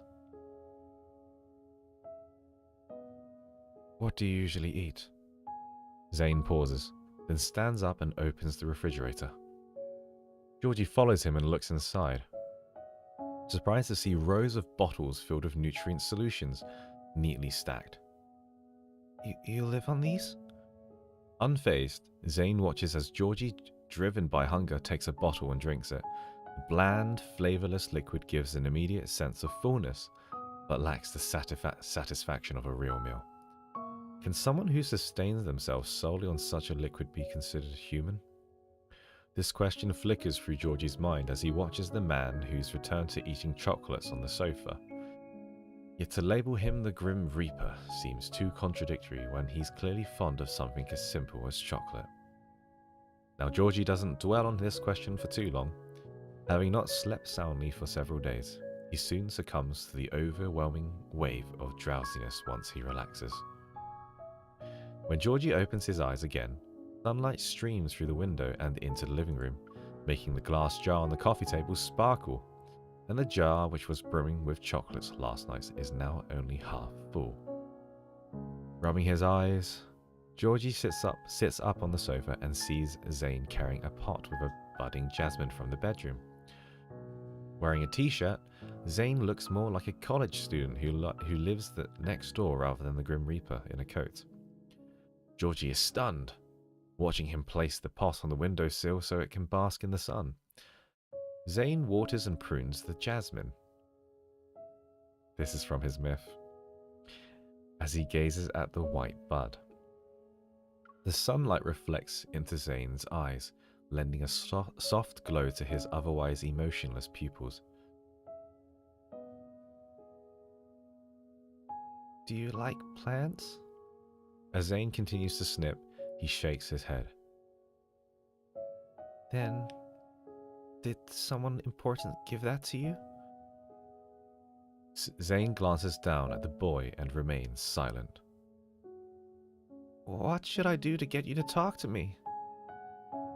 Georgie's frustration in the endless silence nears despair. He picks up the glass jar from the coffee table, trying one last time. You've eaten a lot of my chocolate, so you have to help me find out who killed my mom. It must have been one of those monsters that chased us before. Only you can help me. Zayne pauses. He puts down the gardening scissors and leaves the jasmine in the sun. Then he turns and walks into the bedroom. Perplexed, Georgie follows Zayne and sees him opening a closet filled with only black clothes. It's like a wardrobe dedicated to funerals. And aside from the wardrobe and bed, there are no other pieces of furniture in the bedroom. Next to the bed is a holographic screen, and unlike the outdated TV drama in the living room, this displays countless moving green dots. What's that? Unsurprisingly, Georgie's question is met with silence. Zayne, wearing his black coat once more, reverts to the Reaper-like appearance Georgie saw before.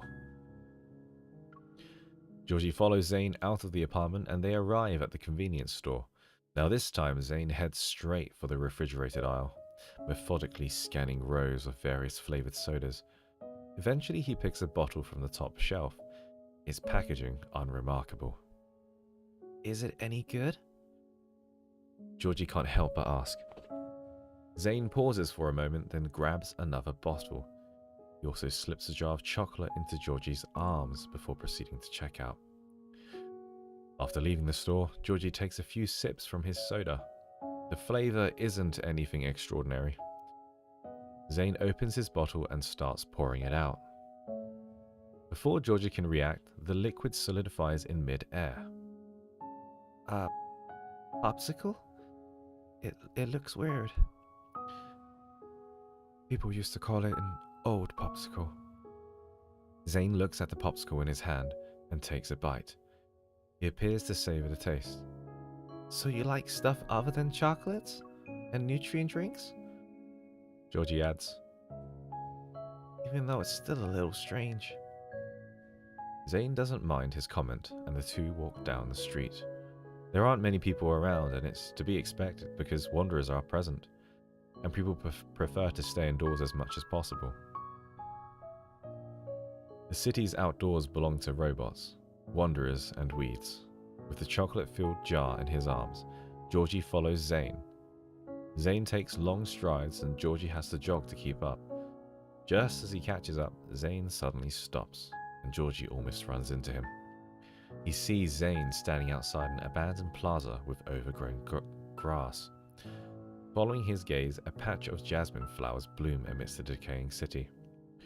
The vibrant white blossoms stand out in the desolate surroundings. Zayne walks over to the bench facing the jasmines and sits down. Touching the bench, Georgie realizes it's clean. Do you often come here? Zayne doesn't deny it and takes out a book from his coat pocket. Georgie sits down beside him, eating chocolates from the jar. Curious, he looks at the contents of the book. The cover is worn, the text faded. Georgie tilts his head and reads out loud. Lincoln City travel guide? Where's Lincoln City? Do you want to go there? Zayne grabs a chocolate from the jar and eats it, flipping through the pages of the book. Georgie notices several marked locations in the travel guide. Museums, ski resorts, parks, and some places that seem to be restaurant recommendations. Lincoln City. Oh, that's the kid. Lincoln City Axo Hospital. This looks like a place from a long time ago. Georgie's eyes widen. Is this book very old? As old as my grandpa? No. It should be even older than that. But I've never met my grandpa. Or my dad, for that matter. Zayne calmly glosses over the boy's mumbled words. Why are you interested in an old city? The boy looks up at him. Zayne often stares at the nearby Jasmine, something fleeting briefly cracking his expressionless face. I often dream of that place. How does he normally say when he says that line? I often dream of that place. His voice is so hard to do. Okay. I'm starting to understand. He's kind of like a robot, yeah. Still the same, cold. It seems like this is in the future as well. Yeah, this is definitely in the future, because they're looking at Lincoln City. So, like, where's the MC? Is she still alive?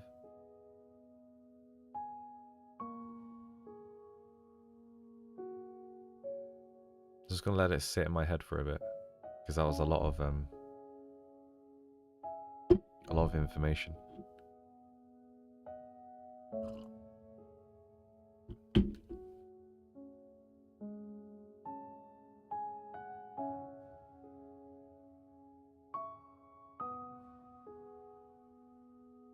We haven't met Georgie before, have we? Because there's been a few children characters in the game, and I don't think we've met Georgie.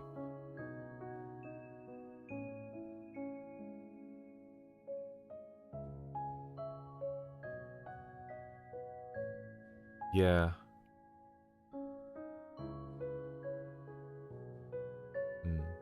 I love this music, guys. This is so peak. Like, I could read L&D to you guys all day with these headphones. It's so beautiful. The music is so great in this game. It's not the best to go to the gym in, but if you want to go to bed, you've got secret times, you've got this music, you've got anecdotes to read, you know. And we all know what secret times is for, you know. If you want to let out a bit of stress, if you know what I mean. Alright, Chapter 4, Nightmare. Before I begin, actually, I need to get Zayne's voice right. I need to get his voice right. I can't do his voice. When you and the world once were, I hope we do not meet again, my boy. I just need to hear his voice a couple of times.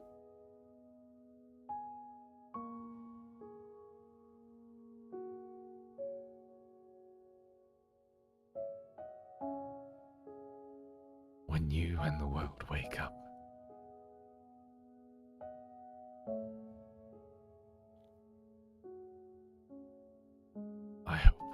I hope we do not meet again.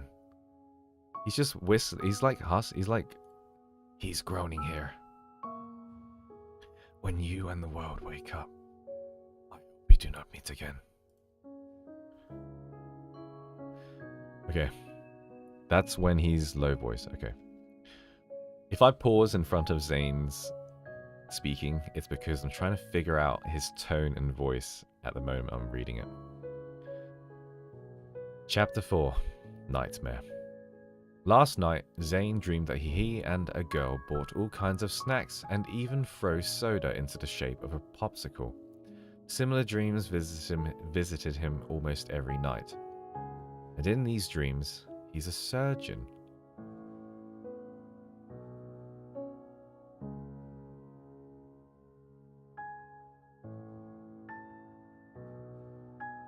He's not a surgeon. So this, I'm so confused. This is a different dimension. He's not a surgeon. I thought he was Batman. So he just kills like zombie shit like in the night, and then he just operates during the day. So he's not actually a surgeon here. So he's literally a killer. Okay. Okay, so he's not a killer. Okay. In his dreams, he's a surgeon. His dreams keep overlapping with scenes of a doctor's life, and a constant recurring presence is a girl. Now, he was 12 the first time he had such a dream, but the dreams didn't happen in a particular order. They were fragmented. So when he was 12, he already knew the doctor in his dreams would meet that girl at 27. With how frequent these dreams are, he slowly thinks that the doctor is him. Or rather, he wants to become the person loved by the girl in his dreams. He records them, hoping to find their traces in the barren city, the place called Lincoln City, from years and years ago. The landmarks that can only be found in travel guides, the food, the flowers, and plants in his dreams. He wants to experience them as best he can. I don't know why that got me so emotional. And if it's possible, he wants his warm dreams to consume him. Zayne steps out of the bathroom, blood still flowing from his arm, from the wounds inflicted by the abomination. He looks at his reflection in the mirror to see his scar-riddled body. It's a sight he's grown accustomed to, and as usual, he dries himself off and puts on his clothes. The boy is asleep on the couch again. Zayne runs his hand through his hair and grabs a blanket, tossing it over the boy. He sits down and watches the medical drama on the holographic screen, and as he eats chocolate, the boy suddenly lets out a loud scream. Georgie jumps up from the couch, gasping for air. I had a nightmare. Terrified, Georgie looks at the calm Zayne before gradually coming to his senses. I dreamt that there was a monster inside me, and it burst out from my chest. You've been watching Alien vs. Predator. The boy's voice trembles, tears welling up in his eyes, and as he gives Zayne a pleading look. My mom said dreams are the opposite of reality. Is that true? Zayne thinks for a moment and presses a button on the remote. The screen suddenly changes from a medical drama to an animated film accompanied by a soft female voice. A long time ago, there was a man named Zhuangji. He dreamt he was a graceful butterfly, and when he woke up, that feeling remained. He couldn't tell if he was a butterfly dreaming of being Zhuangji, or if Zhuangji dreamt of being a butterfly. Georgie stares at the screen where elegant dialogue transforms into dancing butterflies, and then into a historical figure. Confused, he mutters, maybe I'm just a monster's dream? When will it wake up? The boy turns to Zayne. And what about you? You said you were dreaming of a place called Lincoln City. Who are you in your dreams? Zayne switches back to the medical drama, where the protagonist is performing a very risky surgery. Do you dream about being a doctor? Zayne pauses, then nods. Then, do you appear in that doctor's dream? Maybe to him you're also a nightmare. Zayne looks down at the boy, who appears innocent and concerned. And in the dim light, he can tell Georgie has a small protrusion, a bump under his eye. Georgie, staring at Zayne's unblinking gaze, can't help but feel a little scared. I was joking. Don't be mad. Behind Zayne's back, a blackened iced blade begins to form in his hand. We're not related, so I understand if you don't want to help me find the killer. The boy lowers his head, unable to meet Zayne's gaze. But I have a request. Tomorrow is my 12th birthday. Can you celebrate it with me? I promise to leave afterwards. Zayne is taken aback. The ice blade quietly melts away. Silently, he stands up, turns off the screen, and walks back to his room. Is that a yes? The boy's voice, filled with disbelief, resounds behind him. In Zayne's bedroom on the screen, a red dot begins to grow amidst countless green ones. The coordinates of the red dot show that it's right next to Zayne. Just before the alarm rings, Zayne turns off the screen. Good night. His voice is cold. He closes the bedroom door. He is with an infected person.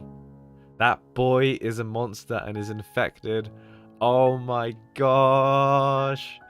Oh no. That's so sad. Shit. Oh, that's sad. The boy's freaking infected. He's got like the monster stuff coming out of him.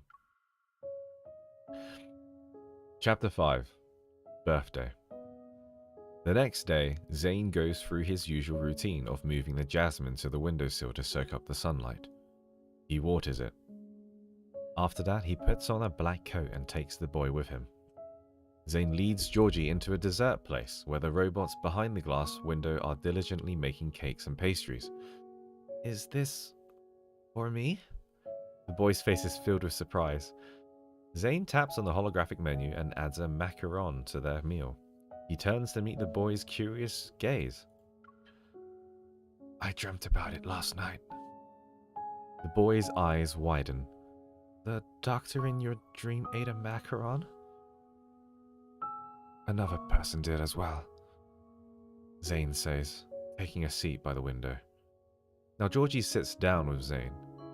Will the doctor also dream of you celebrating my birthday? Zayne looks out the floor to ceiling window. Maybe. They are the only customers here. The robots play Happy Birthday and bring out a cake with 12 candles. Georgie's face lights up with a smile for the first time. Besides my mom, you're the first person to celebrate my birthday with me. He clasps his hands together and closes his eyes. My wish is to find the person who killed my mom. When he opens his eyes, a subtle blue glow emanates under his skin. Georgie smiles at Zayne and blows out the candles in one breath. They devour the cake, and a bit of frosting accidentally lands on Georgie's face. It reveals a childlike innocence that matches his age. When's your birthday? Boy looks up. Zayne eats the colourful macaron. I don't celebrate birthdays.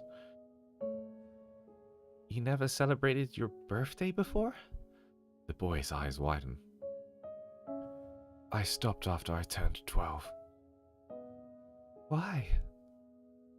The macaron's overwhelming sweetness fills his mouth, but Zayne still wants another. Zayne's dream began on his 12th birthday. His adoptive father became an abomination, hook-like tendrils growing inside him. He attacked his wife and son.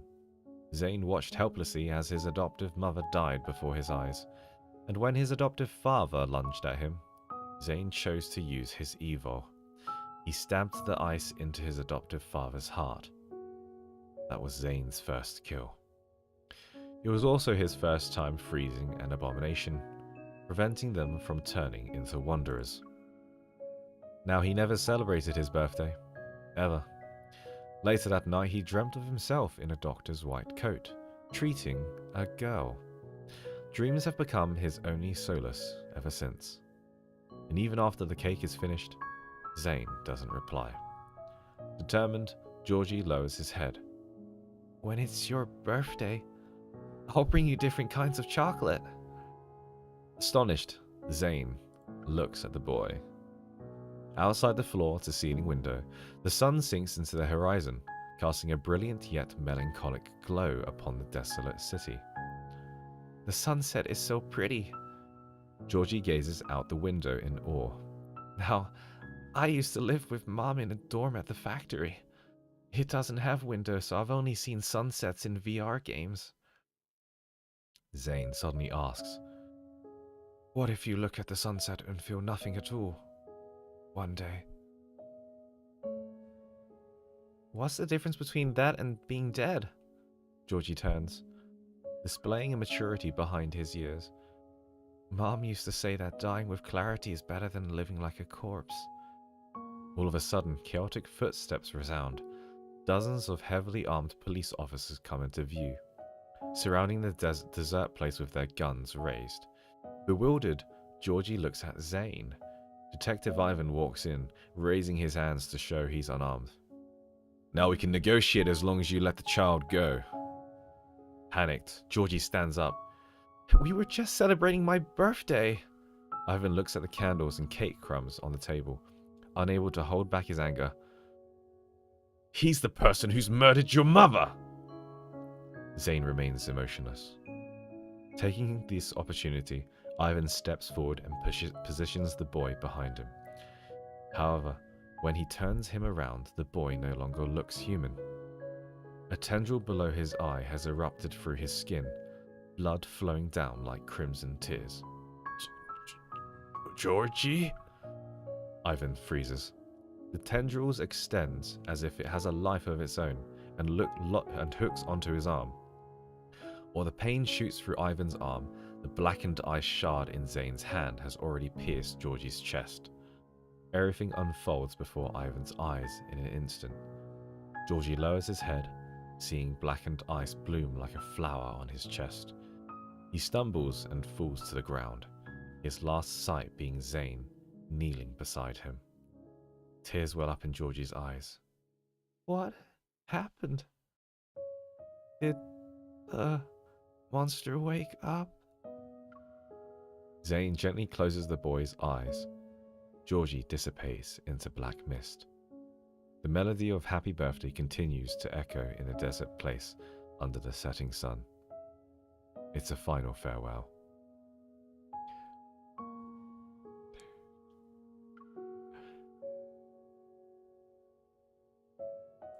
Chapter 6. Cover Up. On a quiet hillside, two tombstones stand, one big and one small. Neither has photos or names. Zayne places a jar of chocolate in front of the small tombstone. Now he remembers the woman buried here. She approached him half a month ago, pleading for him to kill her. I know some wanderers were once human. She was frail but determined. Some of my co-workers turned into monsters. Terrifying things grew from their bodies. They attacked people and then became wanderers. I think it's related to our prolonged exposure to protocors. But the factory has kept this information a secret, and when I tried to report it, they kicked me out. She extends her right hand where a coin-sized bump has already formed on her knuckles. At this rate, I'll probably turn into one of them, right? You saved me and my son. I knew you were someone who hunts monsters. I don't want to become a wanderer. I'm afraid that one day I'll lose control and hurt my son. It's better to die with clarity than live as a corpse. With tears in her eyes, the woman smiles. Please, kill me. The sound of footsteps pulls Zayne out of his reminiscence as a thin, middle-aged detective approaches. He places a bouquet of flowers between the two tombstones. Gazing at the small tombstone, Ivan's heart feels an indescribable heaviness. Now I've always wondered, did you know from the start that the child would turn? Is that why you kept him by your side? Zayne reaches into his pocket and pulls out 2 chocolates. He hands one to Ivan. Ivan hesitates for a moment and then takes it.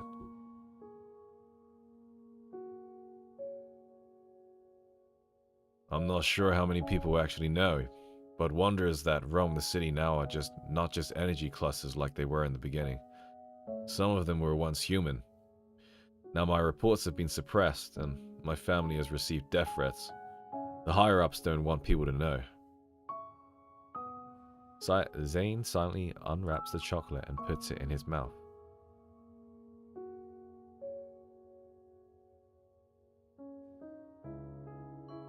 Who's speaking in this context?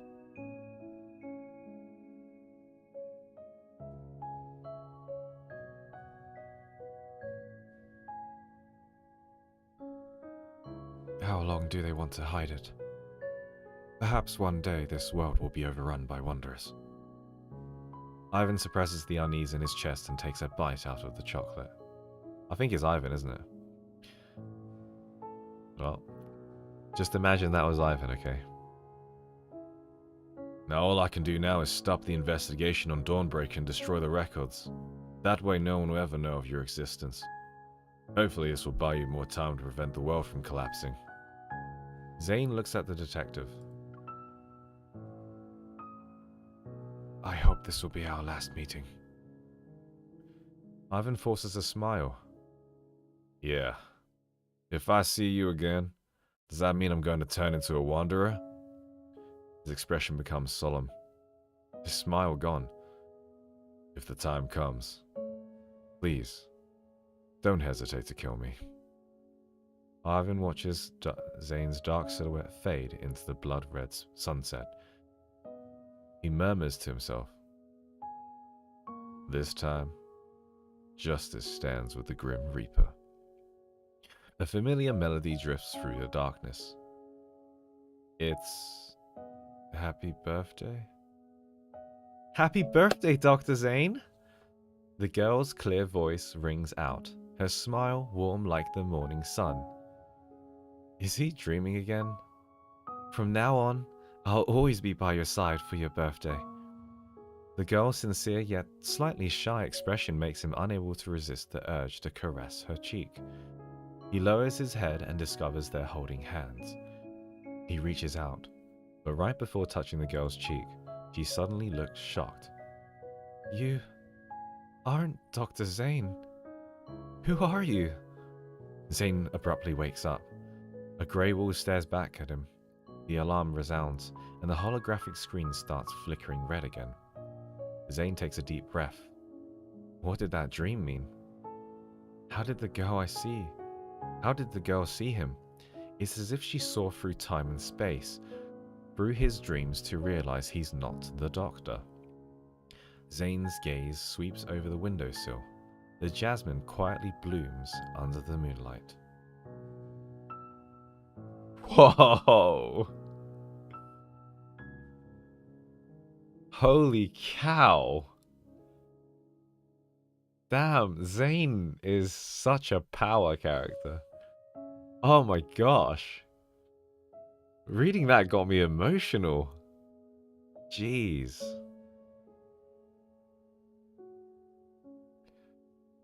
Yeah, he's a definition of stoic, right?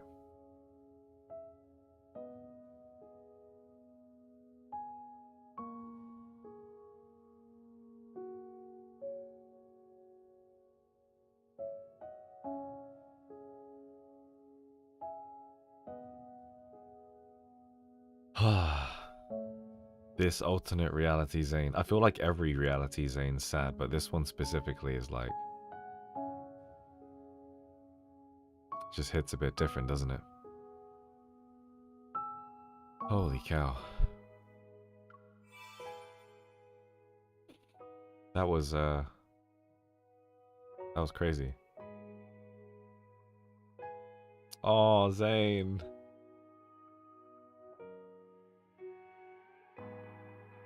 Oh, Zayne.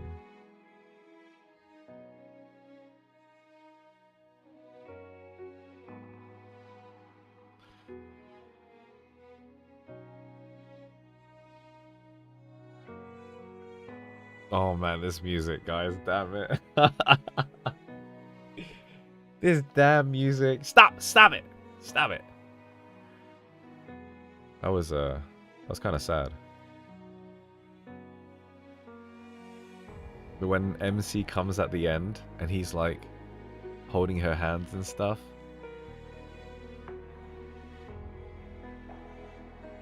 And he says, I don't celebrate birthdays. And then MC's like, happy birthday, Zayne. It's just, oh, dude. Ah, oh, dude.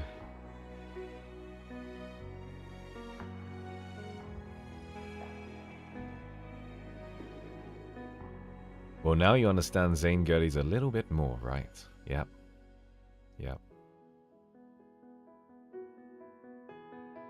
All of these characters are very lovable. Damn, this music. Shut the front door, composer, okay? Shut the front door, okay? You're making me emotional, so I can't think. Damn it. Damn, it's building up. So, let me think.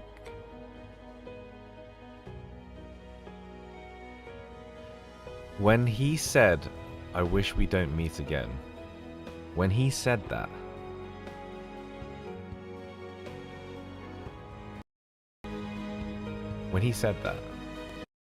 he was referring to. Are you sure about this? Won't you regret it? Is she the one? You. When you and the world wake up. When you and the world wake up.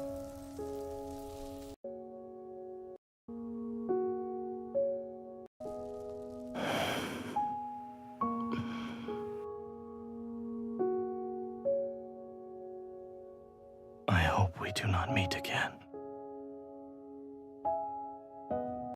I feel like he's almost referring to Ivan, the detective. Like, I almost feel like he's referring to the detective at this point. Do you know what I mean?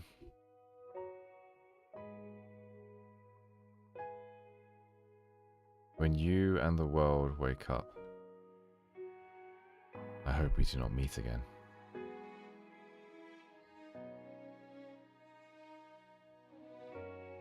It's almost like saying, when you wake up to become that monster, I hope I'm not the one to kill you. It's crazy. I think that's what it's referring to. When you and the world wake up, I hope we do not meet again. Maybe in this reality, he ends up killing MC because she turns. Maybe. It's crazy. What am I missing in the comments? Oh, Kelly's here. Hey, Kelly.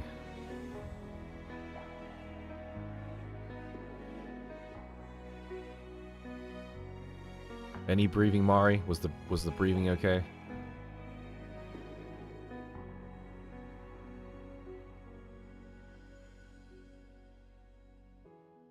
I don't mind sharing my hunter code. You guys can share it. I don't mind.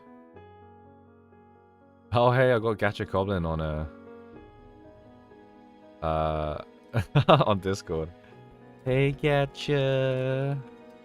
Streaming right now, but thanks for the ad. Cute. I was watching one of Gacha Goblin's videos earlier today, and it was like, I think she's opening up her social media, but I think she's quite prevalent on Twitter. I'm not really prevalent on Twitter, so.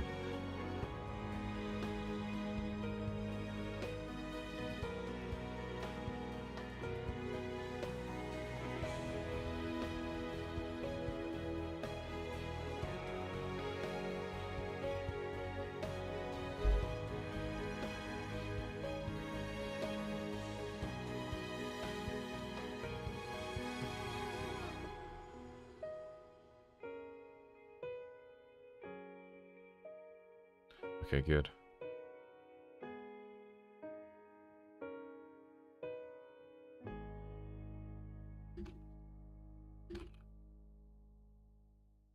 This game is so good, man. It's like a book and a game and everything. It just hits all those bits.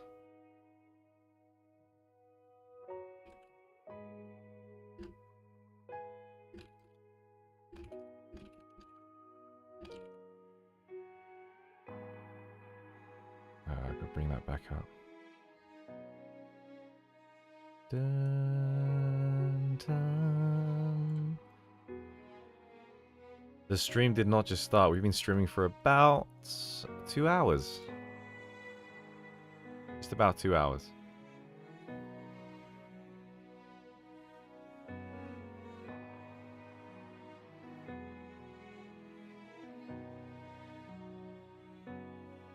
We're going to see how much this game has inspired people in different ways. For me personally, I don't know if it's built within my character, If I try and look at the allies as inspiration, there's one thing I can learn from Zayne. And it's that he is the definition of stoicism, or being stoic. I don't know if it's a sense of like... I don't know if this encourages men to stay quiet and keep things to themselves, because, I mean, these days we're encouraging men to, like, you know, open up about feelings and how they, you know, don't take on too much, like, mentally. But I could learn a few levels from Zayne. He's like the extreme version of, like, keeping one to yourself, right? But at times, you do need to shut your trap. Just like when the kid is being infected. You have to just play it cool. If that was me, I would have been like, yo dude, I'm not gonna lie, but I think you're becoming a monster. I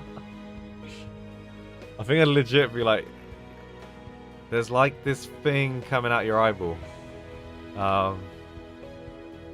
Just saying, buddy. You know?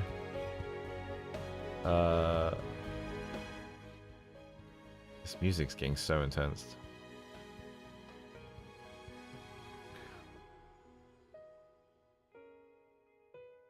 Okay. That was way heavier than I thought it would be. Genuinely.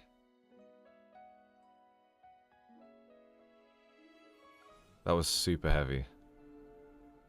Okay, we're gonna do Zayne's Fawns Under the Moon next. But we're gonna have a break first, okay? Break time!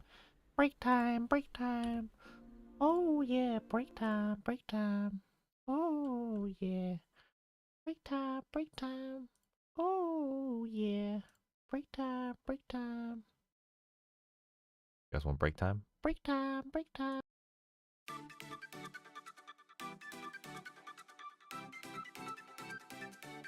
I'll be right back.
Cats just end up being a source of human entertainment. These ears have no self-control. Fine, fine. Go ahead. Touch them. A bell? I'm pretty sure you got what you wanted. Why are you still shaking it? My lady, Do I meet your expectations? I've only been a butler for a few days. If my service isn't good enough, there's no refund. Do you know what this cat likes most? He likes his owner more than anything else. The cat will fulfill all your requests.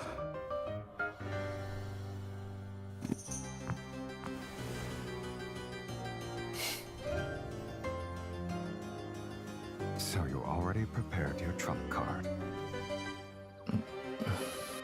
You're good at dealing with cat butlers. I didn't mean to. All a house cat wants is to Oh stay man, close it's to cat his butlers. master.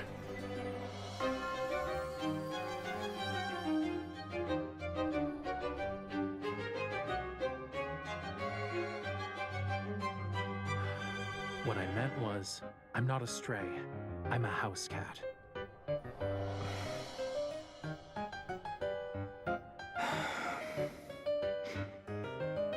But even if I like it, I can't forgive you for abandoning me, not yet.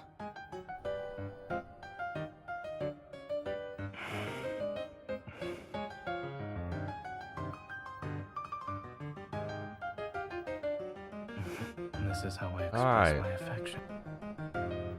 When this video's over, we'll start. But let me take a look at some viewer activity. Even though the ears are temporary, they're a part of me for now. You shouldn't touch me so casually. I'm not used to it.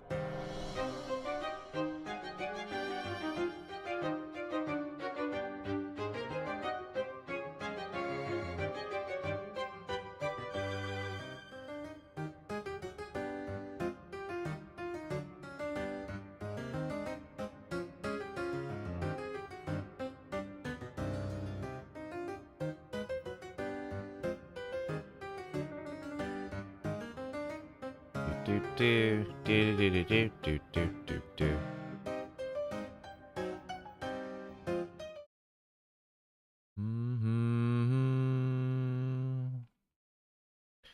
Now, what did I miss, my kittens? What did I miss? Have I missed out any calls outs? Ooh, a hype train.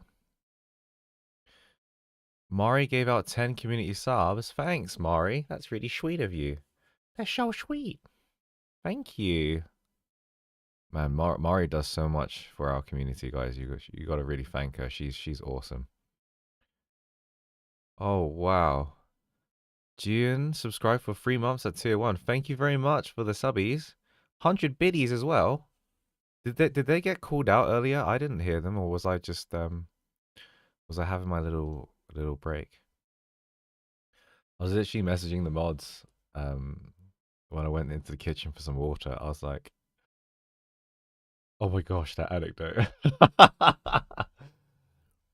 Thank you so much for the subs, guys. That's really sweet. Oh my gosh, the support is overwhelming for myself and for for the community that we've grown.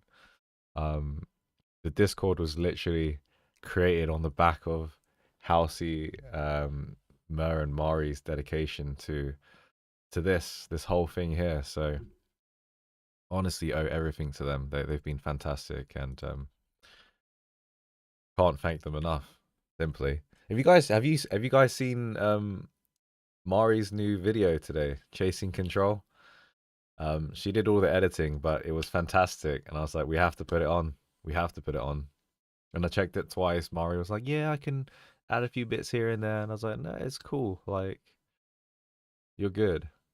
You're good, Mari. I've got some upcoming videos. I know I missed out a week or so. Damn, it's quiet, isn't it? My goodness, where's the music? Yeah. But I've got some videos lined up from our previous streams still, as usual. I want to try and get more and more videos out as we go along. And I want to be at a point where, we can really start investing into the channel growth and everything. Oh my gosh, we're getting more biddies. Mike. So I'm just double checking if everything's okay on the stream. Where did that come from?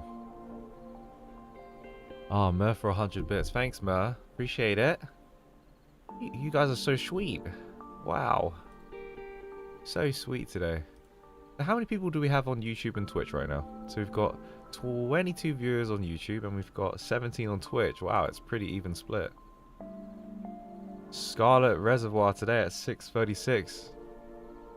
Donated 9,900 IDR. What is that? Is that Indonesian rupiah. Oh, thank you so much. I appreciate it. That sounds like so much, but I'm guessing exchange rates will change that for me. Yeah, it's been so fun. Today's stream's been great. I've missed doing this honestly because you know me, I love the lore and I love the nuance behind all of the story and stuff. Sorry, I'm like moving the window so I can see clearly. And it's just been, the game's fantastic, right? We all know that. It's lovely to have you guys on board as well. Why is this not getting smaller? Boom bitches as well? Whoa, boom bitches. Who's that? Who that? Ice, low, key, chill. Did I say that right? Ice, low, key, chill. Thank you so much for the follow, I appreciate it. I'm guessing you're a Zayne stan. I'm guessing you're a Zayne stan. Hi, Thunderdown. Oh, everyone's tuning in today, hey? That Earth Girl, I love this. Love that name, I remember. No worries. We're still going to carry on, though. So, I mean, if it's not too late for the people in Asia, we're about to go through Zayne's Fawns Under the Moon main story quest. So, hope you enjoy. I'm definitely enjoying my time. Alright, let's begin. Can you hear it? Everything well? Nostrils blocked? Okay. Back to Dr. Zayne. You're a Psy girly. Oh, you're a Psy girly. Okay.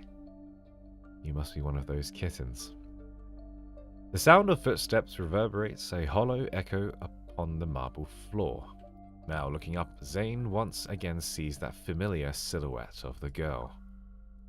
In the quiet hospital corridor, it walls greyish-blue and dimly lit by an incandescent light. Only the girl stands bright and resolute. Is this the Zayne that we just...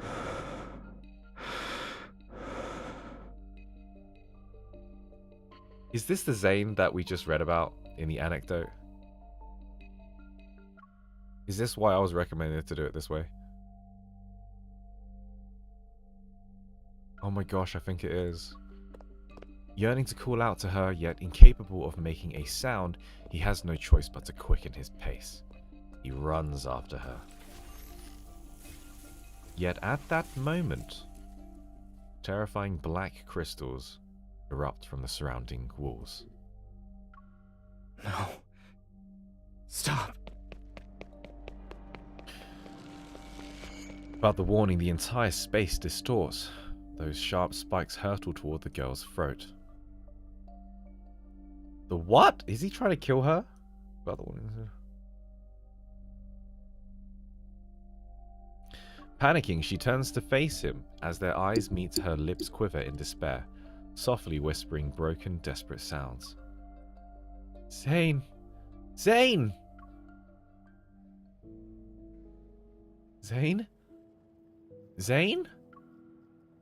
Inside Aksho's rehabilitation center, Zayne suddenly opens his eyes. He's in a sleeping pod and his unfocused gaze slowly adjusts. Do you have another nightmare? Yes. Oh my gosh, it connects. It freaking connects. Rubbing his temples, he sits up, and in his eyes is a reflection of my concerned expression. Don't worry. Lying down in a large box with eyes staring at me.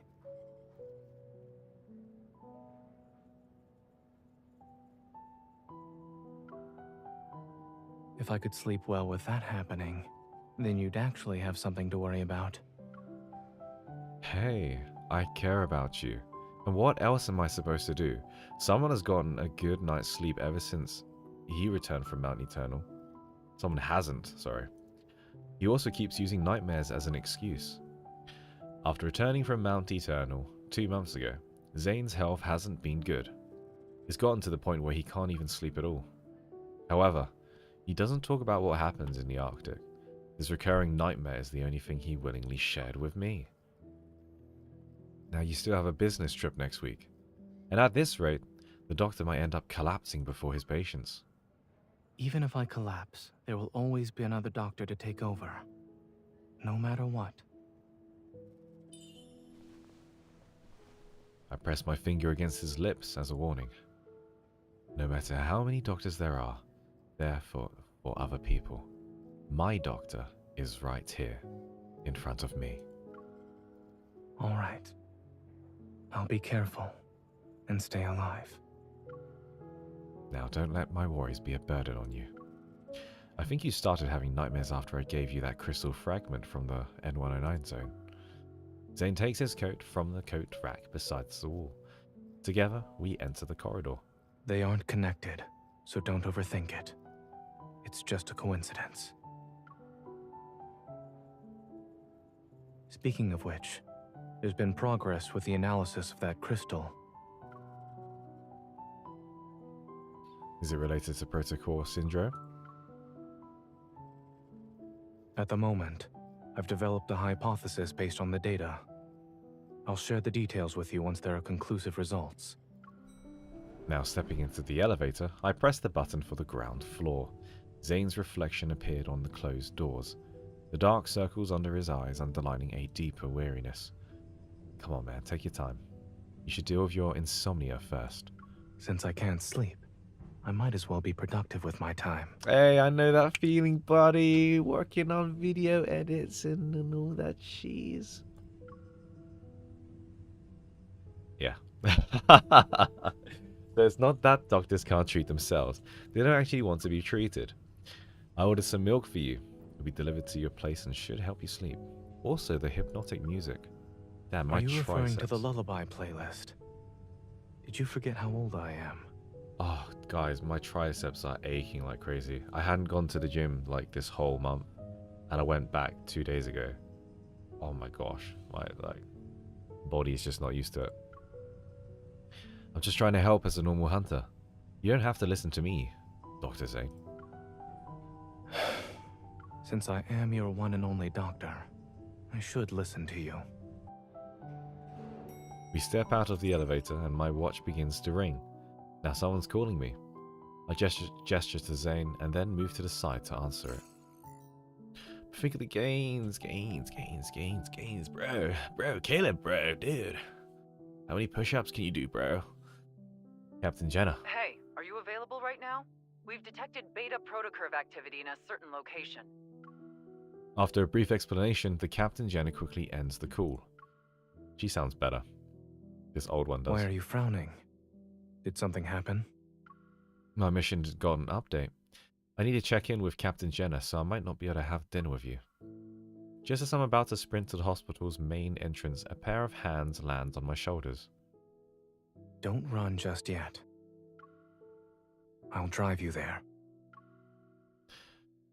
Thank you, my boy.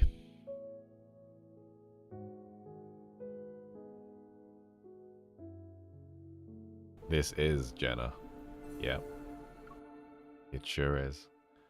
She sounds so much better in the old one. The new one, I was instantly thrown off.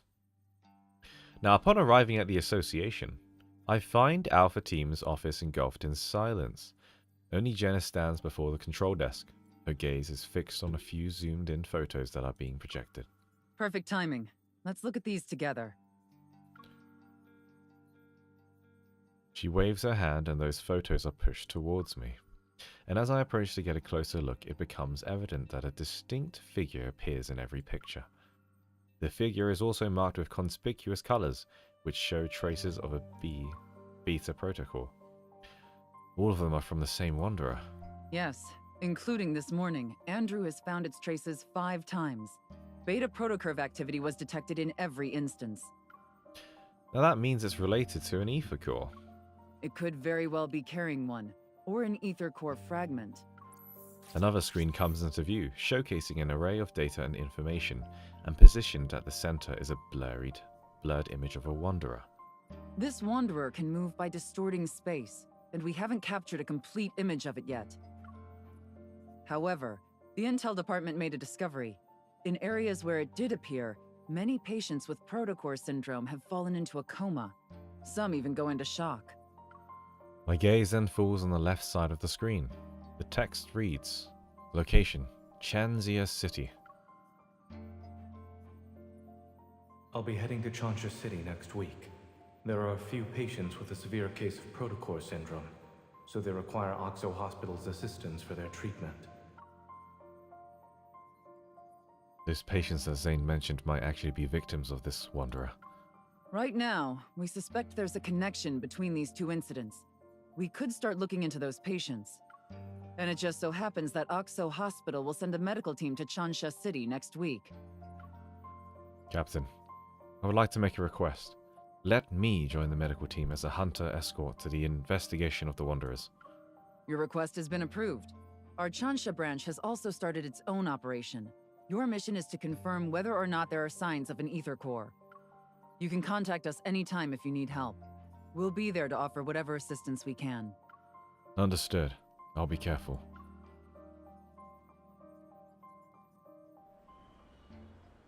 As I leave the association, Zayne's figure appears in the distance.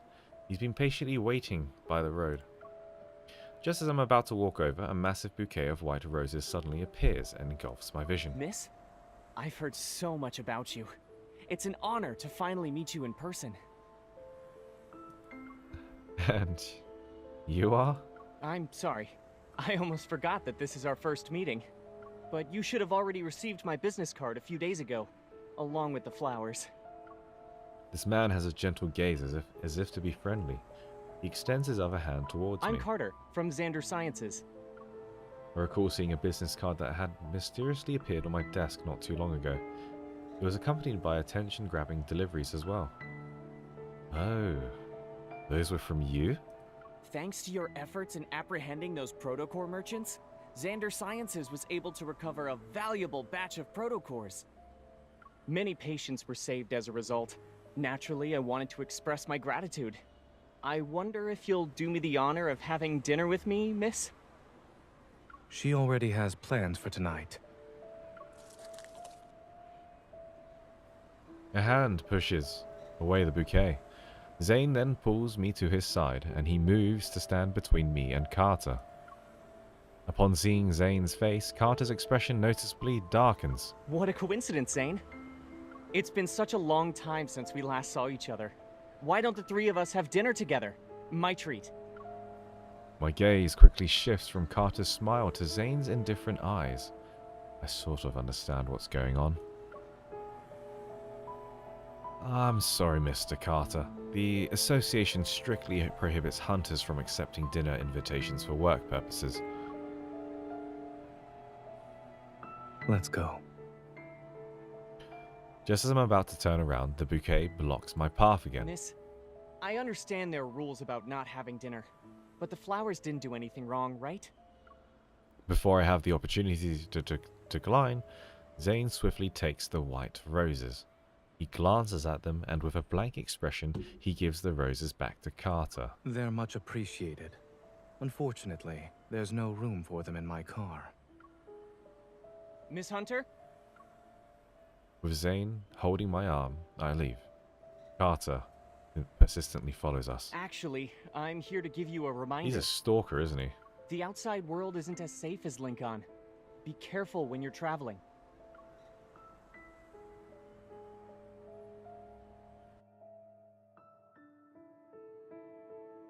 Are we getting famous?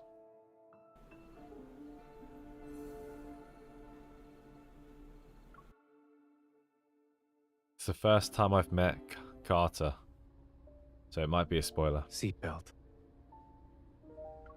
Zayne turns the steering wheel and the car joins the stream of flowing traffic. That guy seems to know you pretty well, huh? Are you acquainted with him?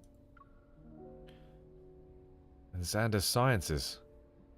I feel like I've heard that name from somewhere. And also Ori Oodles. That's another name I've heard of as well. Your colleague praised you, saying there are things only the two of you can do. I'm very curious now. Xander Sciences will provide you with the best staff, the best lab, and even the best treatment.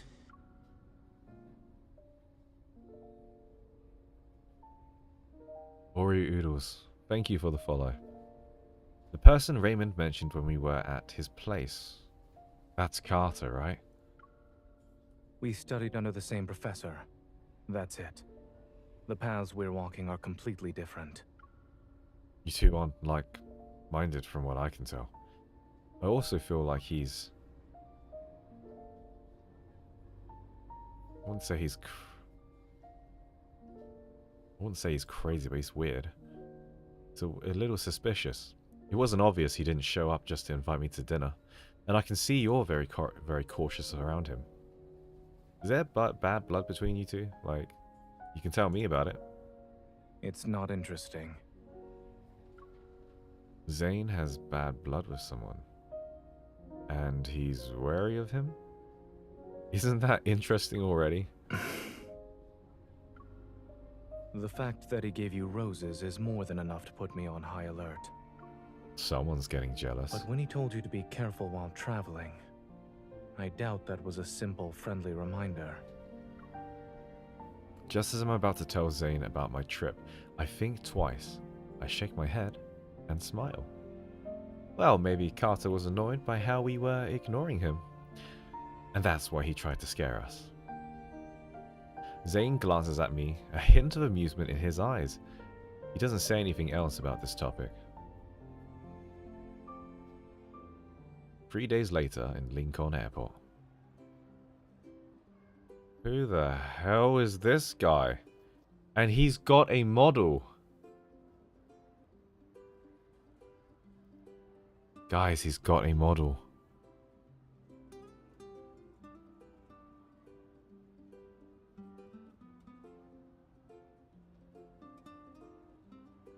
Have I seen this guy before?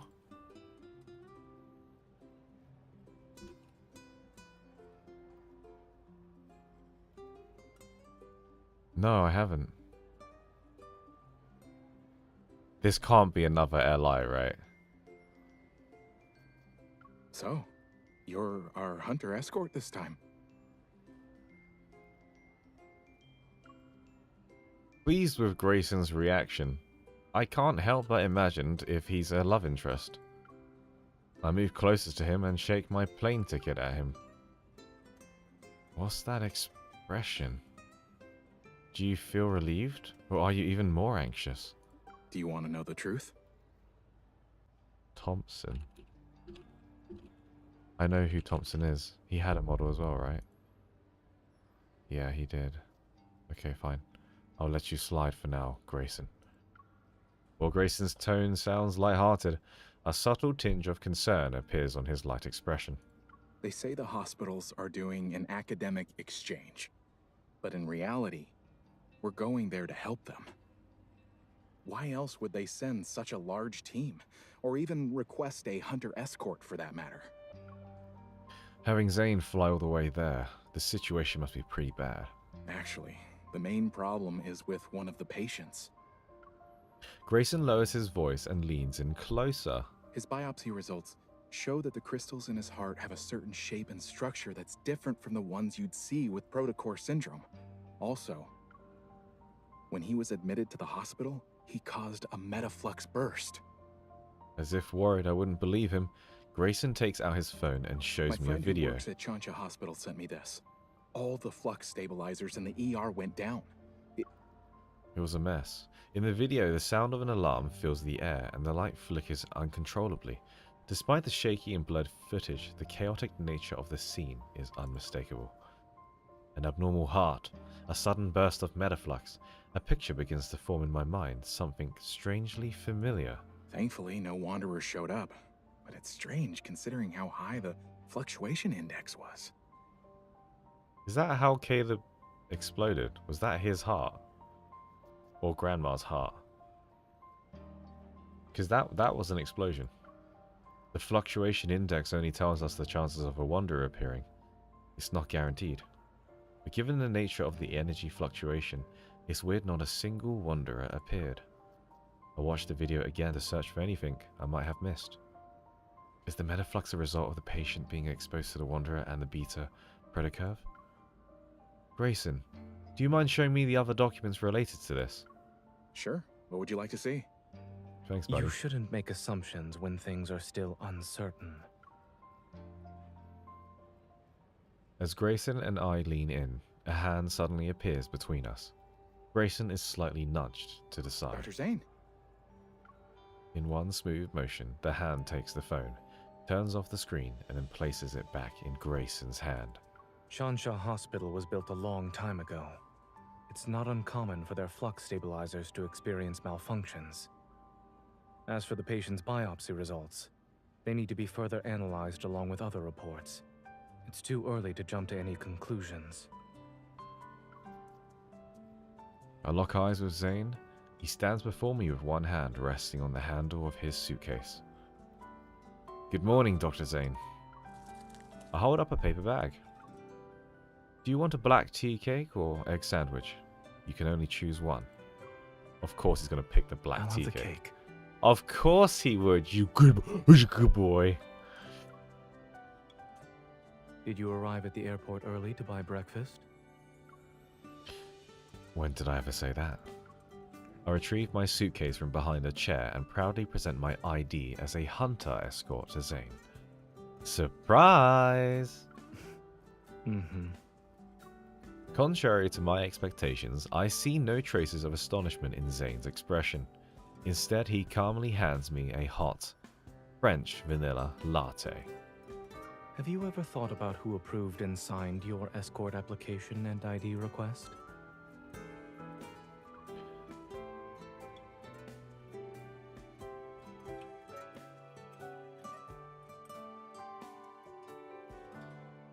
Hi back. Getting a lot of interesting names today.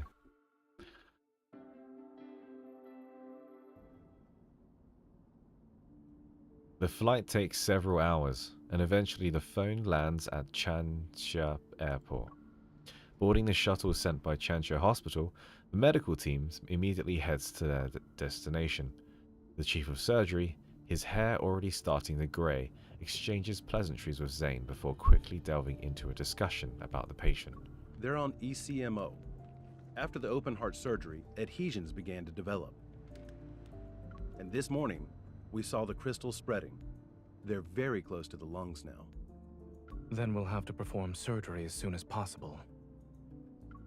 Zayne quickly flips through the patient's medical record while putting marks on the paper. Crystal extraction is already a complex procedure. Those adhesions, we're worried the patient won't be in a stable condition while under anesthesia. This is our only option. We must perform the surgery. Let me guess. Comes a monster, we fight them, pew pew pew, and then all's good, right? Let's reassess the patient's health and proceed once his physical condition allows it. A few hours later, the surgical lights are turned on in the operating room. The rhythmic sounds of medical equipment reverberate. Led by Dr. Zayne, a team of medical staff focuses on the surgery at hand. The observation room is filled with people, and their gazes are fixed on a large screen. On it, a pair of hands using a scalpel to meticulously remove tiny crystals. Clear the view. Is that Zayne wearing... Hey, he kinda cool. After ensuring there's no unusual activity, I make my way back to the glass. Dr. Zayne is brave for taking on such a risky case. Captain Willow? We meet again. During my previous visits to Changsha City, we worked together, and after exchanging formalities, she shows me the updated table. In a matter of seconds, the record of a wanderer's recent activities appear on my watch's built-in 3D map. It managed to traverse the entire city in 5 minutes. I've never seen a wanderer move that fast before. Captain Jenna said there's no clear image of the wanderer yet. Do you have any new leads? We did some comparisons. Aside from the protocurves not aligning, The Wanderer closely resembles mist. But if you look at all the data, the traits this Wanderer exhibits are different from the mists I've seen. Yeah. I don't know what got into it, and how it managed to hide so well. Perhaps the ether core made it mutate or something. So suddenly, discussion erupts next to us. It draws my and Willow's attention to the screen.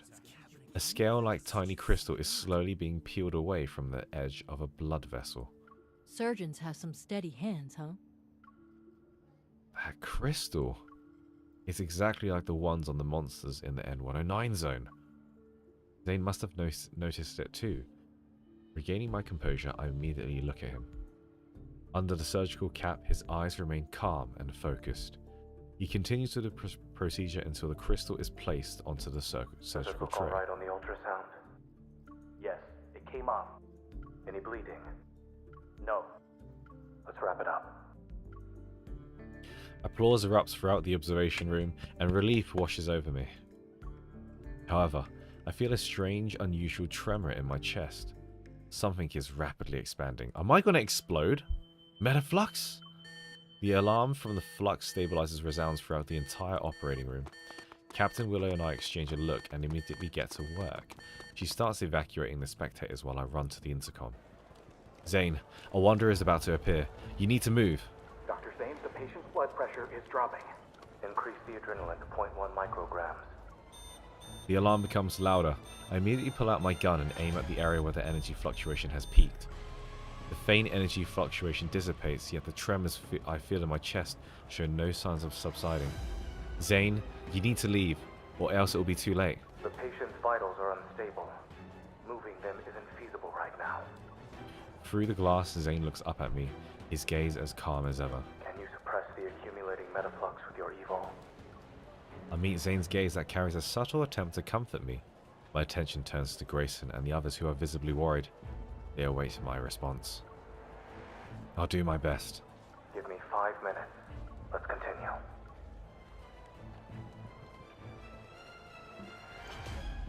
I knew it. Didn't I say? A pew! A pew pew! A choo a pew! A pew! I did say. I was like, yep, there's gonna be surgical and then the pew! The pew! Okay. We'll give it all we got.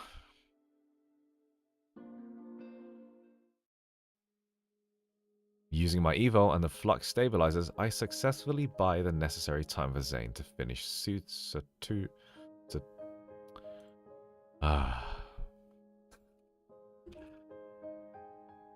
Suturing, I'm assuming. Suturing. Stitching up a wound, yep. Suturing. When the surgery ends, the metaflux suddenly dissipates, as if what happened earlier was an illusion. Other medical staff will handle the follow-up with procedures, and I change out my sterile suit.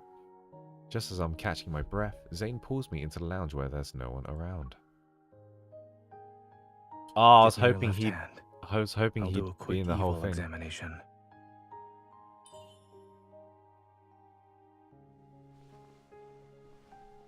Zayne sets down a metal tray, picks up a cotton ball soaked in medicine, and begins to disinfect my hands.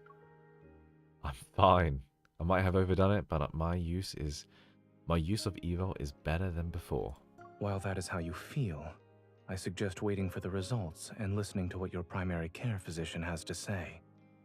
Also, a cool sensation emanates from the palm of my hand as he holds my fingers.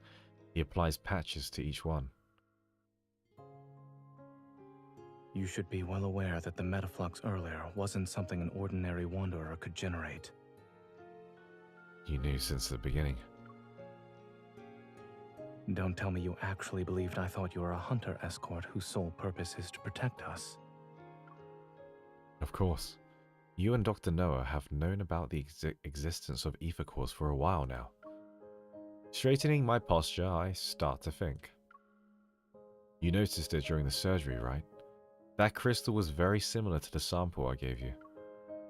I'm almost 100% sure the wanderer that attacked this patient is related to the ether core. And it's possible the ether core made those monsters in the N109 zone transform into their current state. Not necessarily. The examination machine beeps. Zayne observes the fluctuating numbers displayed on the screen as he continues to speak. The ether core shouldn't be what's causing the mutations. Your heart's integration with one is a perfect example. Given the extent of the mutation you've described, I'm more inclined to believe that someone attempted to be smart, but ended up failing in the process. Are you saying someone is responsible for the appearance of those monsters and this patient's condition? I'm merely speculating. Don't forget, in this world, many forces covet the ether core. You haven't met all of them yet. You're right. All is well. The machine beeps, which indicates the end of the examination. Zayne carefully removes the patches from my hand and puts them away. In the quiet room, the second hand of the wall clock moves quietly, blocking the faint light enveloping us. I can't help but yawn. Oh, I told you I was fine. I have to say there's a problem that I'm being a little tired right now, dude. Watching a surgery must have been boring. No, not at all. It's actually my first time seeing you perform surgery. You looked cool. Taking a paper bag from the table, he settles on one side of the couch. He grabs a sandwich and pulls it apart with his clean hands. The hospital cafeteria is closed. We'll have to make do with what's available to us.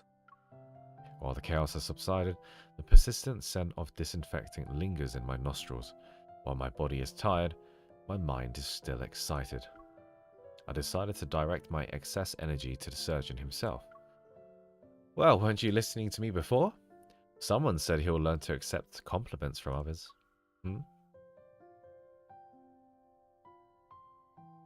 I accept your compliment. Don't touch my hair.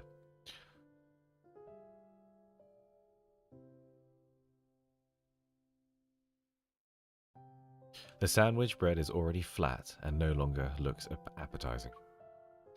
With the finesse of a seasoned chef, Zayne lifts the bread and removes the greasy bacon. He then proceeds to discard the wilted lettuce, leaving only the ham slices, red cabbage, and shredded pork that have withstood the test of time. Today will be very memorable for me. Not only did I see you perform surgery for the first time, but I also had the privilege of observing a sandwich undergo surgery. I've just removed the parts that experienced excessive nutrient loss. Bye, and Hell impacted Blossom. digestion. Bye. See you next time. Is nutrition one of the things you research? Is there anything Dr. Zayne can't master? I have to admit that when it comes to accepting compliments, I'm not very good in front of you.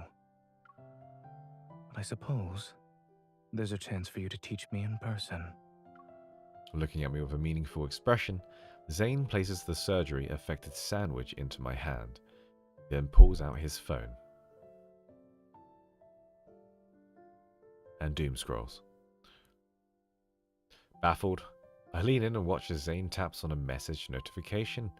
He opens up a new medical team group chat which was created earlier today. Grayson has shared a group photo there, where the medical staff, their smiles tinged with weariness, hold glass vessels that are visibly cracked. Were these cracked by the energy I couldn't contain when I lost my target? You overdid it, yes. But the medical staff said you're the most surprising hunter they've ever seen. They don't need to go that far. Embarrassed, I sheepishly laugh. I quickly shift my attention to eliminating the sandwich. Before Zayne can speak, his phone abruptly starts ringing. Hello? Upon hearing the voice on the other end, Zayne freezes. Surprise appears on his face. The patient woke up? Okay.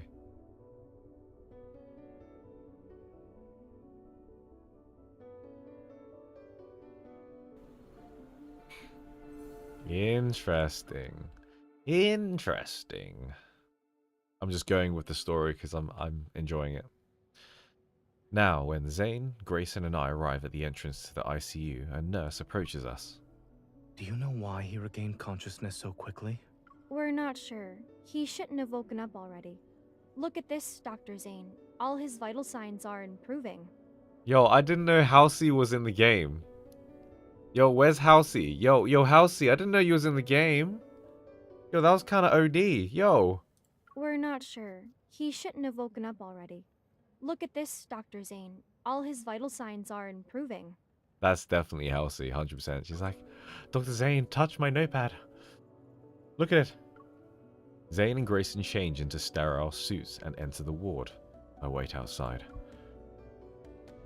Can you hear me? Do you remember where we are? Look at my finger. I really wasn't expecting him to save the patient when they were at death's door. Mr. Carter. Hello. We meet again, miss. With the sudden appearance of Carter, I cautiously step to the side. However, he greets me with a smile. He raises both of his hands. Don't get the wrong idea. I wasn't following you. This patient happens to be an important client of Xander Sciences. After hearing about the incident, I decided to pay him a visit. So you weren't there when he was in critical condition? I don't think he's that important to you. What do you mean? He leans against the wall and casually looks at the glass door. If it weren't for Xander Sciences, his fragile heart would have stopped a long time ago. What we're pursuing is far more stunning and ambitious than these petty solutions. Is that so? Observing my indifferent reaction, Carter furrows his brow. A hint of disappointment appears on his face. Aren't you curious about the kind of work we're doing? Frankly, no. He shakes his head and his usual pretentious smile graces his face again. It's okay. You'll be interested someday. After all, only Xander Sciences can provide answers to the questions about your heart. Frowning, I suppress the urge to ask more. I redirect my attention back to the ward. Hey, Dr. Zayne wants you inside. Thank God. Grayson hurriedly walks out and hands me a sterile suit. Excuse me, this is the ICU. For the patient's sake, we kindly request that unrelated individuals leave. Having no intention of paying any more attention to Carter, I change into the sterile suit and enter the room. The man lying down on the bed has his eyes half open. His voice is weak yet infused with tangible excitement. I'm back. I'm back. All his vital signs appear to be normal. However, under normal circumstances, a person wouldn't recover this quickly. As Zayne talks, he redirects a meaningful look at me. More anomalies may occur. Stay on your toes. Acknowledging his warning, I nod. I move to the bed, introduce myself, and state the purpose of my visit. I then proceed to ask questions. Hey Davis, it's Natalie. You okay? I'm the Hunters Association representative here, protecting you and the employees of this hospital. We have Zayne, you probably have met him, from Axo Hospital. Yeah, he's pretty good at what he does. We're just going to ask you a couple of questions, okay? Alright, so, Davis, you said you're back. Where were you exactly? It trapped me. I couldn't get out. It was like a nightmare. I couldn't wake up. I turn on my watch and pull up a picture of mist. So when you say it, do you mean like this? Yes. It was that thing. It was inside of me. But it wasn't.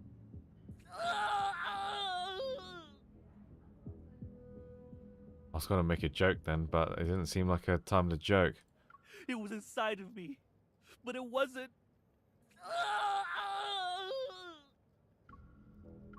Suddenly, the vital signs monitor starts beeping loudly. The man on the bed begins convulsing as if something started choking him. Metaflux. Zayne! I quickly pull out my gun and sense a more intense fluctuation. It surges and engulfs the entire room instantly. Grayson, transfer the patient to another room and prepare for resuscitation. Unexpectedly, a rift appears and reveals the shadowy figure of a wanderer. Moving myself to the front of the bed, I point my gun at the wanderer. However, it disappears in the blink of an eye. A second later, it materializes like a phantom in another location. Hey, behind you! Evading its slash, I aim my gun at the center of the fluctuation. However, a tremor overwhelms my chest. I barely feel any pain. Only a dense white fog surges before me and obscures my vision. The war dissipates as if my surroundings are transforming into another realm. The last thing I see is Zayne rushing towards me. Zayne! Watch out.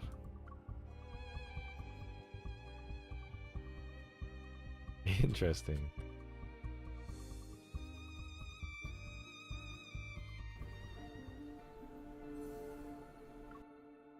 I'm so locked in, guys. I'm enjoying this. It's like an anime or like a drama. It feels as though my body is plummeting into a thick fog. This sensation of weightlessness threatens to push my heartbeat out of my chest. And amidst the chaos, I muster all my strength to find something, anything to hold on to. And after what feels like forever, my feet touch solid ground. My surroundings become clear. Bathed in dim, feeble light, a long corridor appears before me. Its end remains hidden in the mist. Am I at the hospital? What? No. I feel a faint tremor in my chest. A familiar energy fluctuation surges with the mist. It drags me somewhere. This fluctuation is from an ether core. I'm probably in the Wanderer's protofield. As I stand in the empty space, the sound of approaching footsteps reaches my ears. Turning around, I notice a dark figure. Zayne? An onslaught of sharp ice crystals materializes around me. They're ready to pierce my heart. Ah! The ground beneath me disappears and I find myself falling into a sense of weightlessness again. And as I float in this void, blurred lights and sounds rush past me like an avalanche. It's the other Zayne!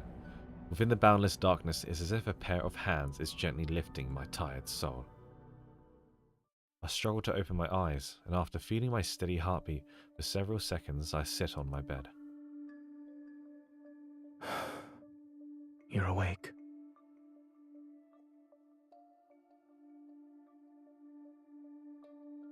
It's the other Zayne! It's the killer Zayne! It's the Dawnbreaker. He's the Dawnbreaker. By the floor-to-ceiling window stands a figure wearing black clothing. He turns around. Behind him are dilapidated buildings and the sunset's tender light. Zayne? The figure takes another step, his appearance nearly overlapping with the dark figure I had seen before. I moved back. How are you feeling? After hesitating for a moment, I reach out and touch his cheek. I trace his eyebrows and the contours of his face. I recognize the features I know so well. In this silence, he remains motionless. He just looks at me. I'm fine. I think I just had a dream. Yeah. Perhaps it's the influence of the protofield that caused me to have those strange illusions. Shaking my head, to clear my thoughts, I shift my focus to the room.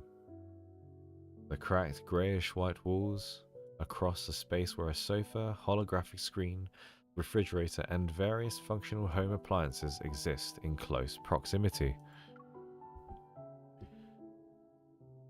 It looks like the home of someone who struggles with living a normal life.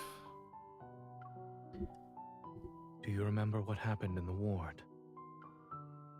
The wanderer that suddenly appeared, the tremor in my heart, and Zayne running towards me. Memories gradually find their way back to my mind.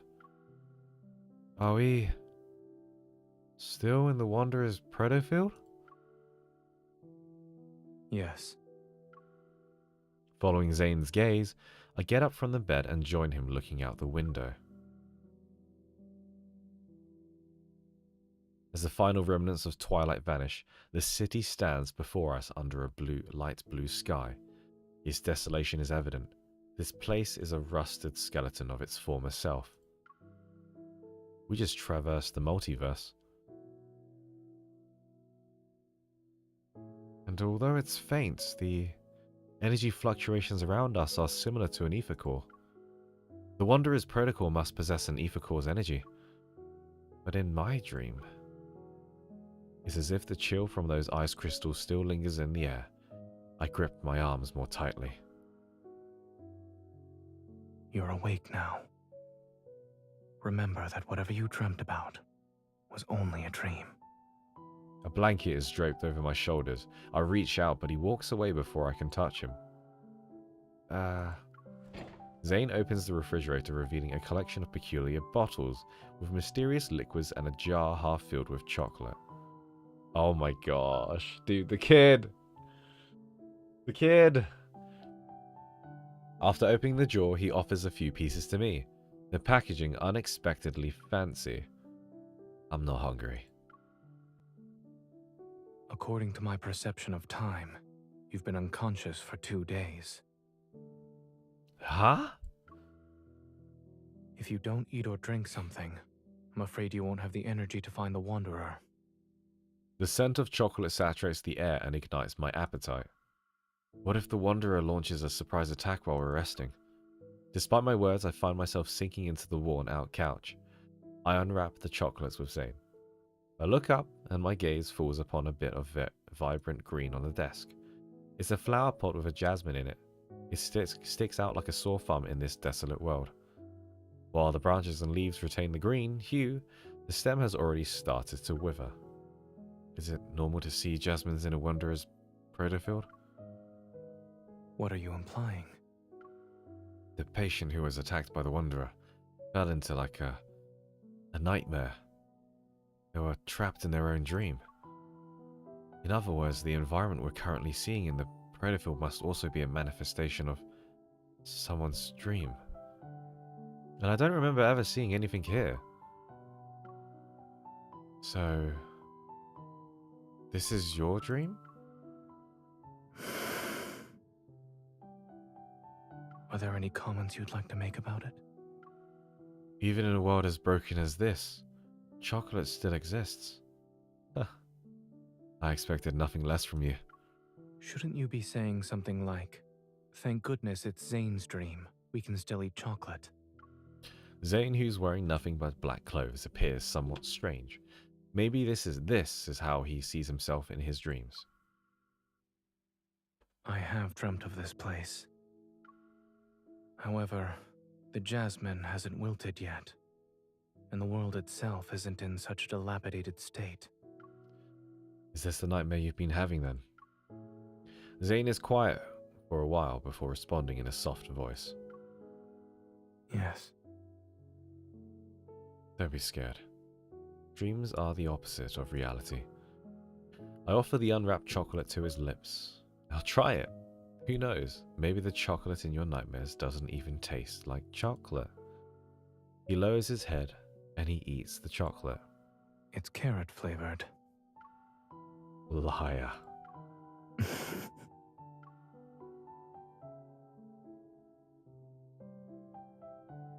He looks out the window again, where the silhouette of a bird flies across a darkening sky. Since dreams are the opposite of reality, perhaps I'm not a doctor in this one.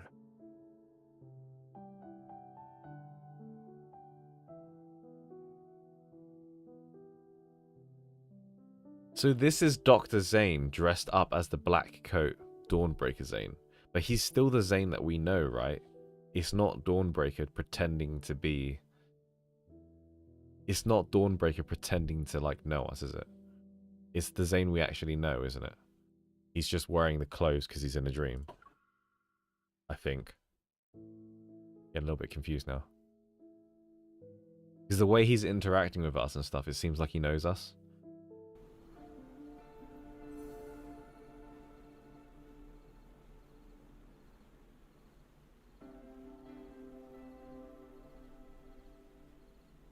Wait, did he say you're? Perhaps you're not a doctor in this one. So we were the doctor? Oh my gosh, I'm confused now. Oh, I'm confused now.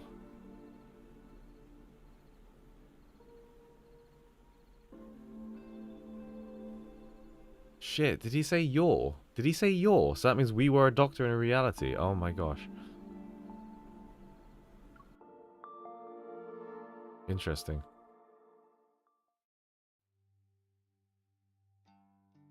Everything is a hazy blur in dreams, yet in Zayne's dream, the flowers, trees, streets, and shops appear with remarkable clarity. I can't help but wonder how long this dream has haunted him, incessantly replying itself to the point where every detail is fleshed out. While it resembles my dreamscape, I can tell it's a proto-field. Over there. He guides me to the entrance of a narrow alley. The road ahead is covered in thick fog. It's as if we've reached the edge of the dream itself. From the fog, a cluster of black crystals has emerged. It blooms like a flower and is as tall as a 3-story building. It blocks the path. A protocol cluster. It regenerates very quickly after it's broken. I'd say it's as good as new within a few seconds.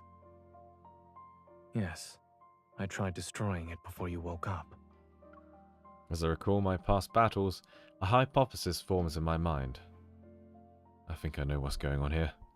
There must be another protocol cluster in this protofield, and they provide energy to each character. We need to destroy both of them to leave this protofield. Eating sweets certainly makes one smarter. Thank you. Thank you for the compliment. I gesture towards him. Though I'm only slightly smarter than you, let's be honest. Chuckling, Zayne pulls down my hand. Since this is your dream, do you think you know where the other protocol cluster is? When you're in a proto-field, using evol in a scientific matter is more effective than dreaming. It's like in a domain expansion. The protofield is practically drenched in erratic energy fluctuations, yet amidst the entangled of proto-curves, I detect one that stands out. I open my eyes and point in a direction. From what I've sensed, there. Similar energy fluctuations appear from another direction. Now look at Zayne. Which one would you like to pick? Insane butterfly, hello there. Nice to meet you. Zayne looks into the distance. I don't know if I imagined it or not, but some sort of butterfly emerged in his eyes. The one that's farthest away. The far end of the city is cloaked in black mist, resembling the gaping maw of a beast hidden in the shadows. Nope, I want that one. I understand this is your dream, so you know where the dangers are, but are you going to face them alone again? This is my dream. I can get to my destination faster than you. But your dream isn't exactly being nice to you right now, is it? Maybe the more you try to use it, the more it will use you instead. Let me go instead. You. Don't push yourself when you're in trouble, bud. I got your back. That's a tip from your hunter escort. Smiling, I take a step back and pat him. I take a step and pat his back. Without waiting for Zayne to respond, I wave and start walking. Don't push yourself. That's a tip from your primary care physician.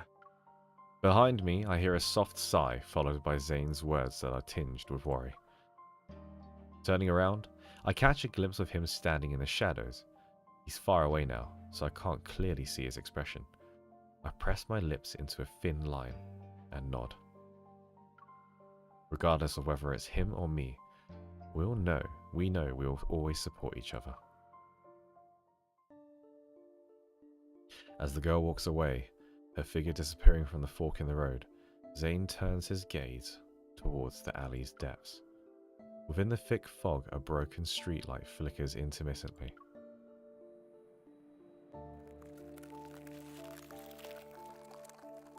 He raises his hand. Part of the mist detach themselves from the air, spiraling and condensing, They coalesce into icicles above his palm. Dark impurities silently emerge from within them, but they stop spreading just as they're about to breach the outermost layer of the white crystals. It's as if a looming black hole threatens to consume everything pure and white, yet a thin, unwavering layer of pristine ice remains resolute in being the last line of defense. This is the other one, the other Zayne.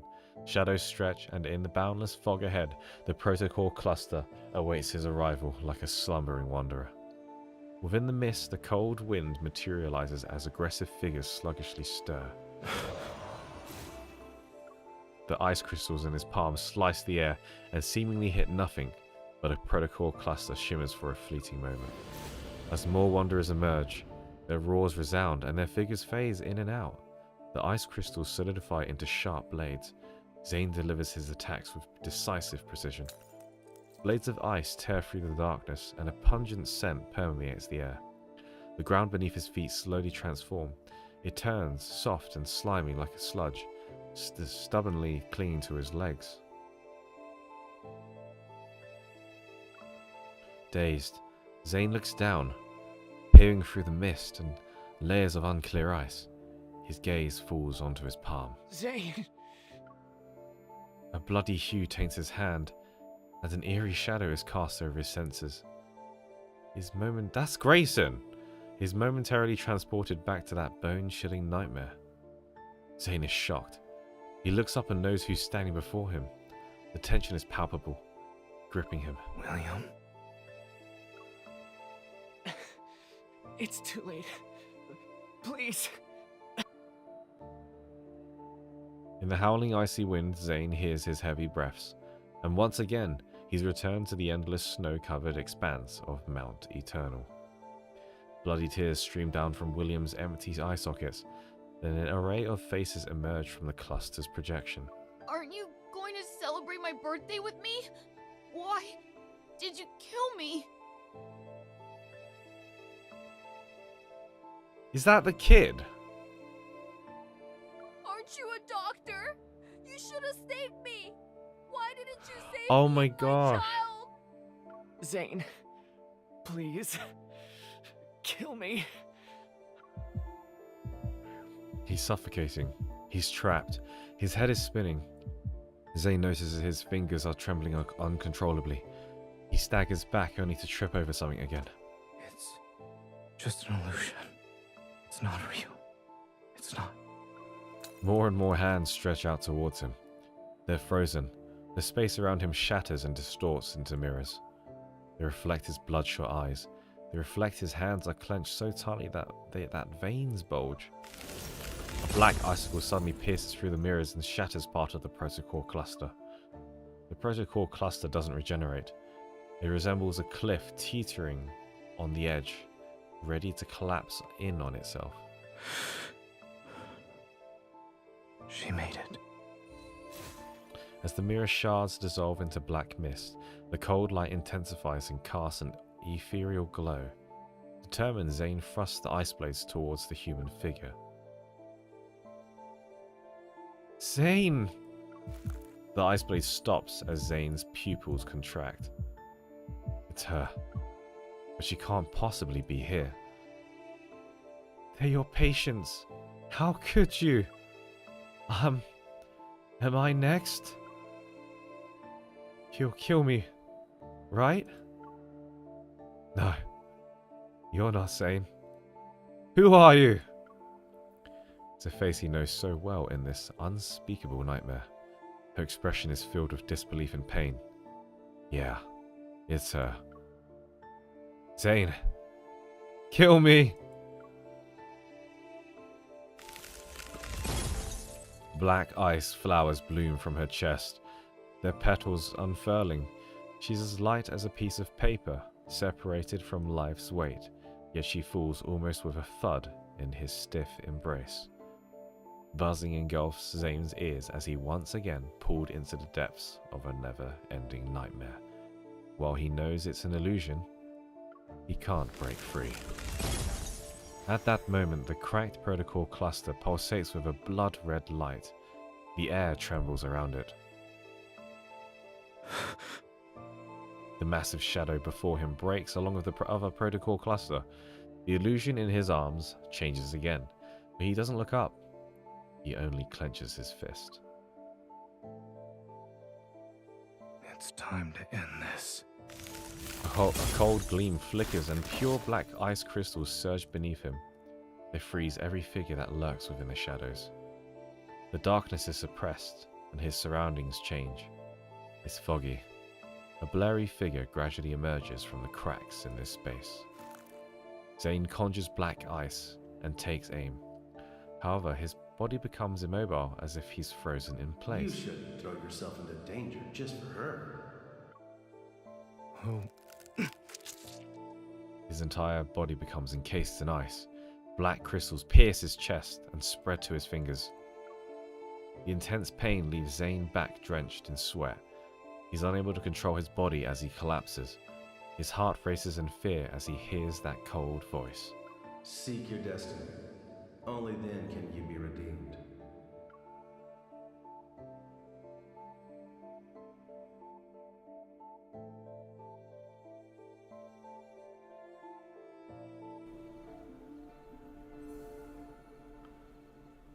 What the front door is going on? So it is Dawnbreaker Zayne having another nightmare, or maybe transported somewhere. As the protocol cluster shatters, a distant tremor ripples through the air. The space around me transforms into mist and moonlight shines down. Then the fog dissipates. I can feel the ground beneath my feet. I cautiously assess my surroundings and see I'm in a garden at the back of a hospital. Something's not right.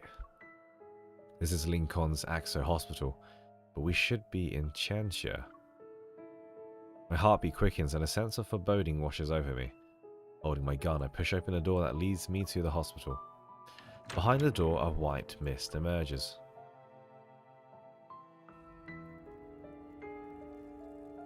Can I just say that Zayne led me in a wrong direction so that we can escape for free, right? And then he took on the baddies in the protocol cluster himself. I think so anyway. Because we exited the mist, as you can see. When it cleared, I noticed I was back at Zayne's place, and by the couch, someone was lying on the floor with their back to me. Zayne! Be careful. We haven't escaped this dream.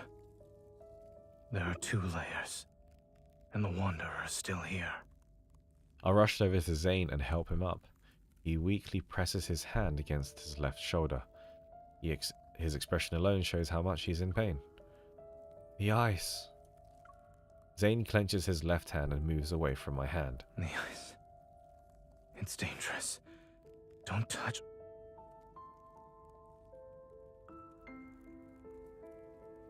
Okay.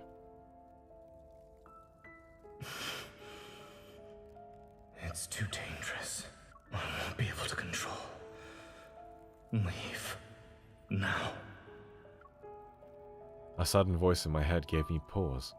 Despite the warning, I leaned in to inspect Zayne's injury, feeling my heart sink with each passing moment. There are no visible external injuries on his body, yet a blackened ice spreads across his wrists and neck. It doesn't seem like it will disappear anytime soon. I don't think you're just losing control of your evil. Let me see if I can help. Come on, give him the energy. Don't worry. I'm fine. It was just... Spreading. It doesn't look like you're fine. Here. It starts to melt since my method's working. The bloody writing's too quick. Since my method's working, just sit tight for a while. Don't waste your time on me. We can still go after her. Focus on taking care of yourself first. Push him down. From now on, you listen to me, buddy. It doesn't matter if it's related to health or combat.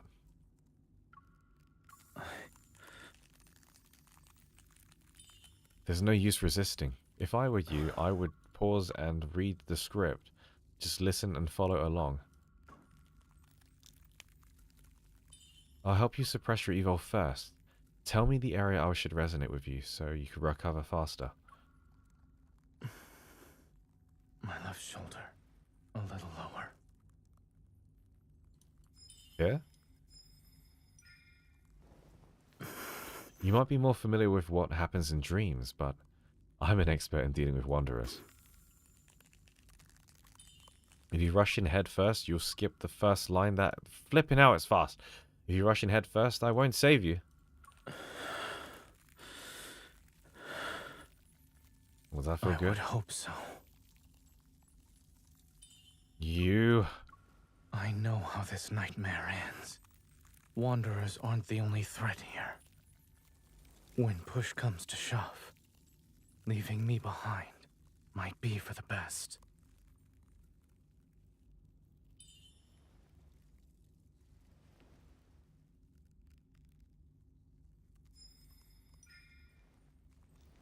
I'll always keep my word. What else do you need me to do, aside from leaving you here? If I do something that ends up hurting you, don't go easy on me. You wish. Didn't you agree that you'll do whatever I say? Well, here's my first order. You're not allowed to talk like that anymore.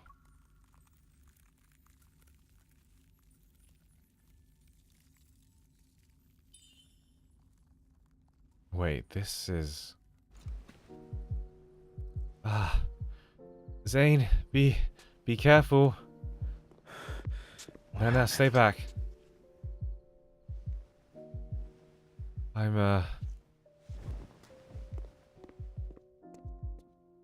I'm drifting.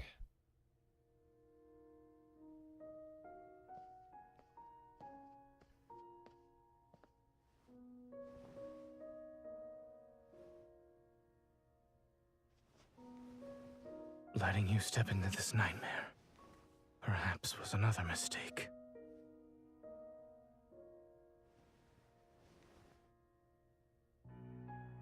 But at least I have one last choice.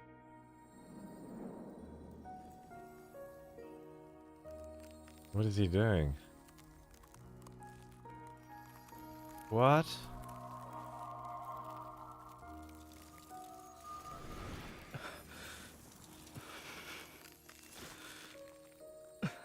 Oh, he's taking the problem.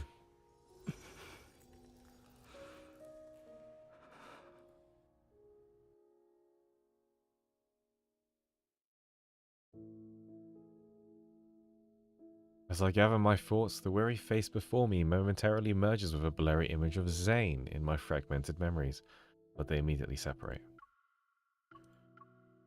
Wait... When I was pulled into the protofield, I was attacked by that wanderer and lost consciousness. The wound should be on my body, but it's... gone. I give Zayne an inquisitive look. I want an answer, but he averts his gaze instead. Zayne, what did you do while I was unconscious?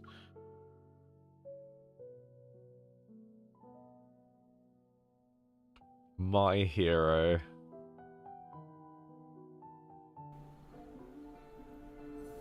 Oh man. The forever stoic sufferer. Zayne, what did you do while I was unconscious? Is this why you're losing control of your evil? His silence confirms my suspicions. I lower my head and my hands that rest on his tighten. Before the worry and guilt in my heart coalesce into coherent words, they disappear because of Zayne's presence. He lowers his head, and his chin rests on the top of my head. You're my hunter, escort, correct? Protecting you was protecting myself. And so he is subjecting you to a distressing dream. Ensuring you can leave safely is the least I should do. He knows then that we are his hunter escort, unless it's from his dreams. Why are you making it sound like you dragged me through hell and back? Your dream didn't hurt me, the mist is exploiting it. What if the Wanderer wasn't the only source of danger?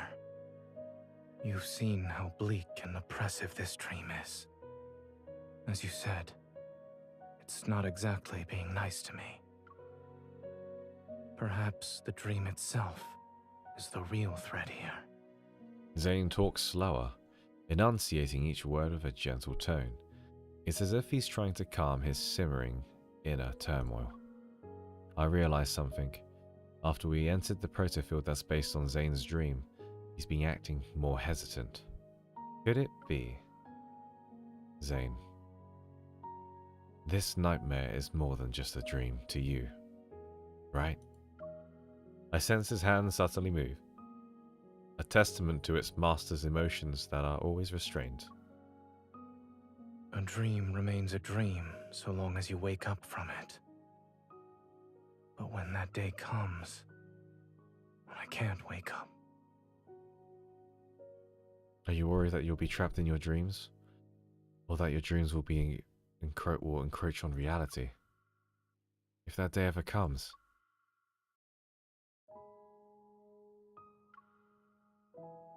Even if the world falls into chaos and everything turns upside down, I'll never forget who I am. And I won't forget who you are. And by then, I'll find you in your dreams. The real you. The resonance's light quietly flows from my fingers as I make a not-so-solemn promise in a calm voice.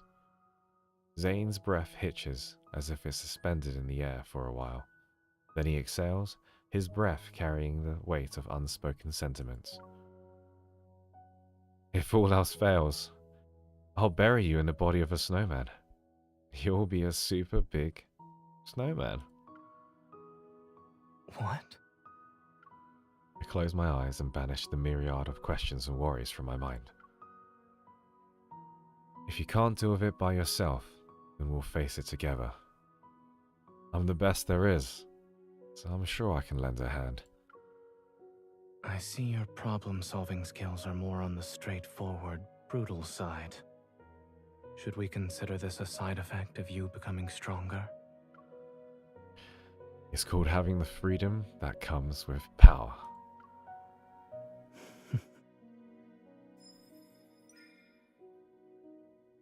Now all the black ice has disappeared.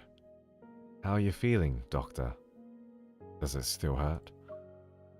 I look up and meet Zayne's gaze. It seems he's been observing me for a while. It doesn't hurt anymore. Don't.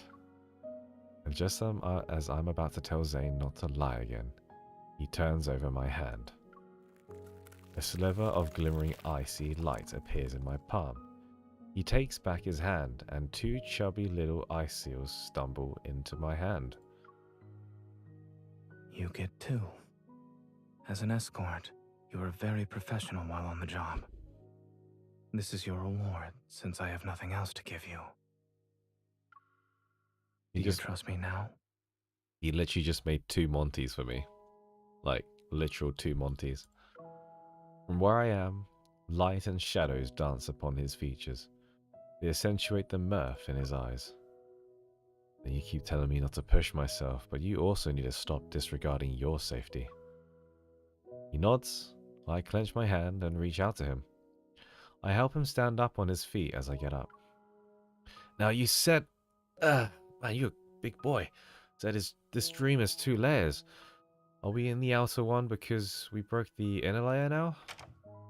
Zayne doesn't refute my statement. He turns around and walks ahead to open the door. We step out to be greeted by a night breeze. We retrace our steps through the corridor and return to the hospital garden, which feels familiar, yet strange.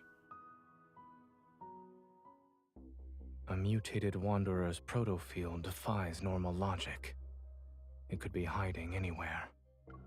Now outside the hospital, skyscrapers rise like towering concrete trees in a forest. Meanwhile, the rest of the city stands in eerie silence. I can use my evil to return the protofield to its original state. Negative consequences born from mistakes don't need to be fixed. The sky swiftly darkens, as if time itself has been accelerated. We have no choice but to destroy this place. Wait. You're evil. We'll do it together.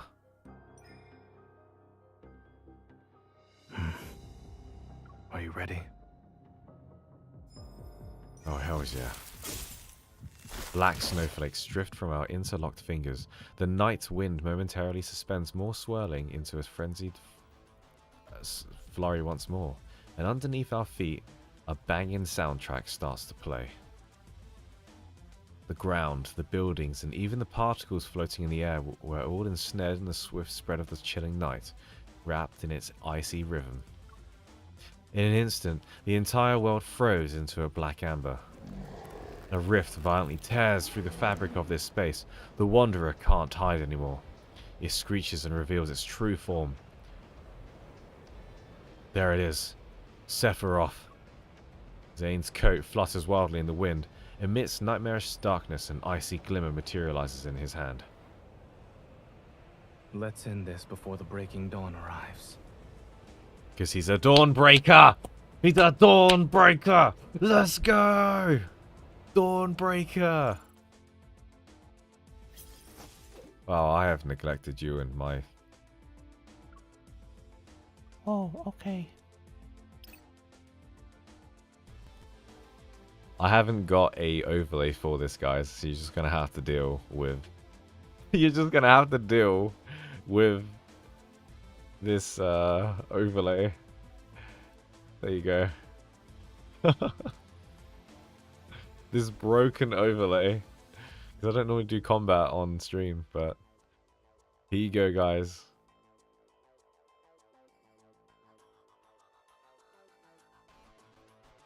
I'm on Abyss like 41 or 42 now. 40, maybe even 45, I can't remember. That doesn't look too bad actually on screen. Let's make this quick. Yo, that doesn't look too bad. Here it comes. Watch out. It's your turn. No problem. Bring it on. Wait. It is falling apart. Proceed with caution. Victory is within Predetermined, okay. reach. Keep your tempo. Eat this. He was just a scratch. My MC's voice is way too low. It's your turn. No problem. No problem.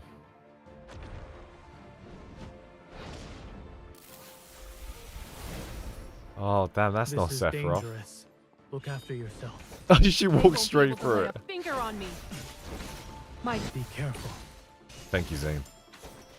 My Proceed MC's with not the caution. smartest. Watch out. I'm okay. Let's take it down first. Damn, good dodge.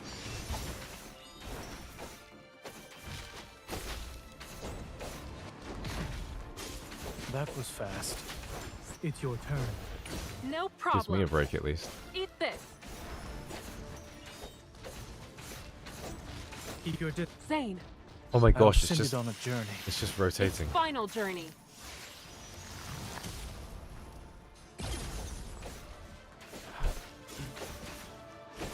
My turn. Proceed with caution. Don't let your guard down.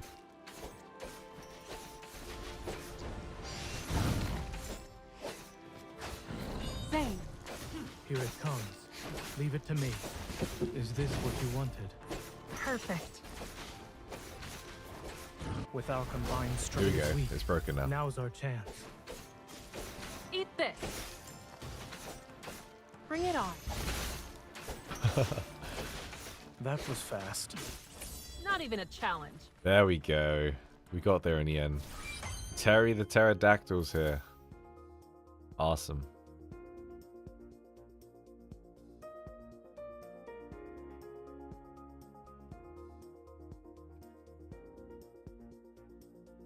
La la la la.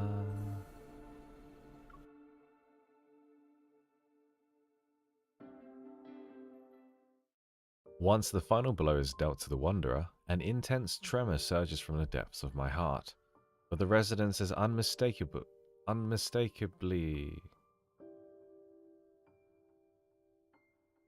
I think they spelled that wrong. But the resonance is unmistakable this time. It's akin to gentle waves brimming with power. A light, warm glow gently descends into my palm. Is this... Chansha Hospital? The breaking dawn's light streams in through the window, and in the silent corridor the air carries a faint scent of disinfectant. Have we returned? Zayne? I'm here. Oh boy. As my hand is tenderly squeezed, I turn my head. Zayne is next to me. Wait, I need to double check. Are we still in a protofield? Are we in reality? Turn around first. Let me take a look at those cheeks. There we go. Yeah, there we go. There's the money shot. And turn back now.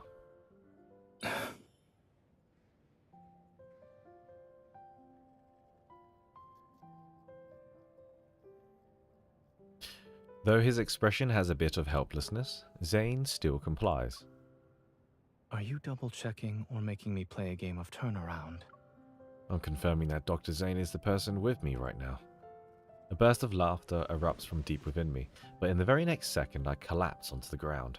His arms immediately extend to steady me. Are you alright? Ah, fine. I reach out, but stop once I realize I'm holding something. I open my hand and see a protocol fragment. It emits a faint green glow. A fragment of the ether core. At least our effort wasn't for nothing. You're back. Dr. Zayne! Captain Willow and the others rush over from the opposite end of the corridor. The expressions reflect a mixture of relief, joy, and concern. Are you two okay? You're not hurt, are you? It's been 3 whole days since you were trapped in that Wanderer's proto. 3 whole days? Everyone's been worried sick. From Captain Willow, I learned that exactly 3 days had passed since we entered the peculiar protofield. The patient has been relocated to a secure ward and is now out of danger following resuscitation. During this time, the entire hospital was being protected by Chansha City's hunters, who carried out a thorough investigation. By the way, we discovered a strange device while investigating the ICU. Speaking in a quieter tone, sorry I burped, she gives me a sealed, transparent bag. We found it hidden inside a flux stabilizer that was sitting in a corner. Almost went unnoticed. Ever since that incident happened in the ER, the hospital's flux stabilizers have been examined or replaced. So only recently did someone tamper with one of them. I take the sealed bag and show a grateful smile. I'll ask the association to conduct an investigation. Thank you.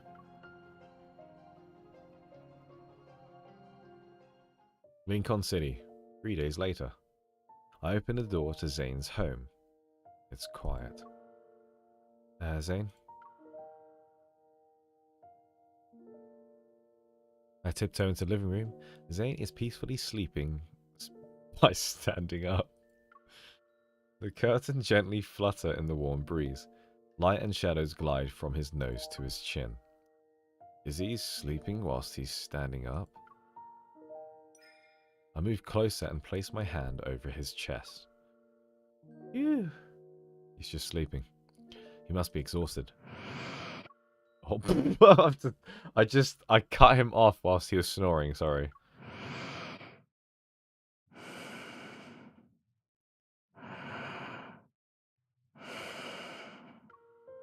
Approaching Zayne, I kneel down to be at eye level with him. I carefully cover him with a blanket that was draped on the couch. The tension on Zayne's furrowed brow dissipates. His breathing is steady and his expression is serene and relaxed.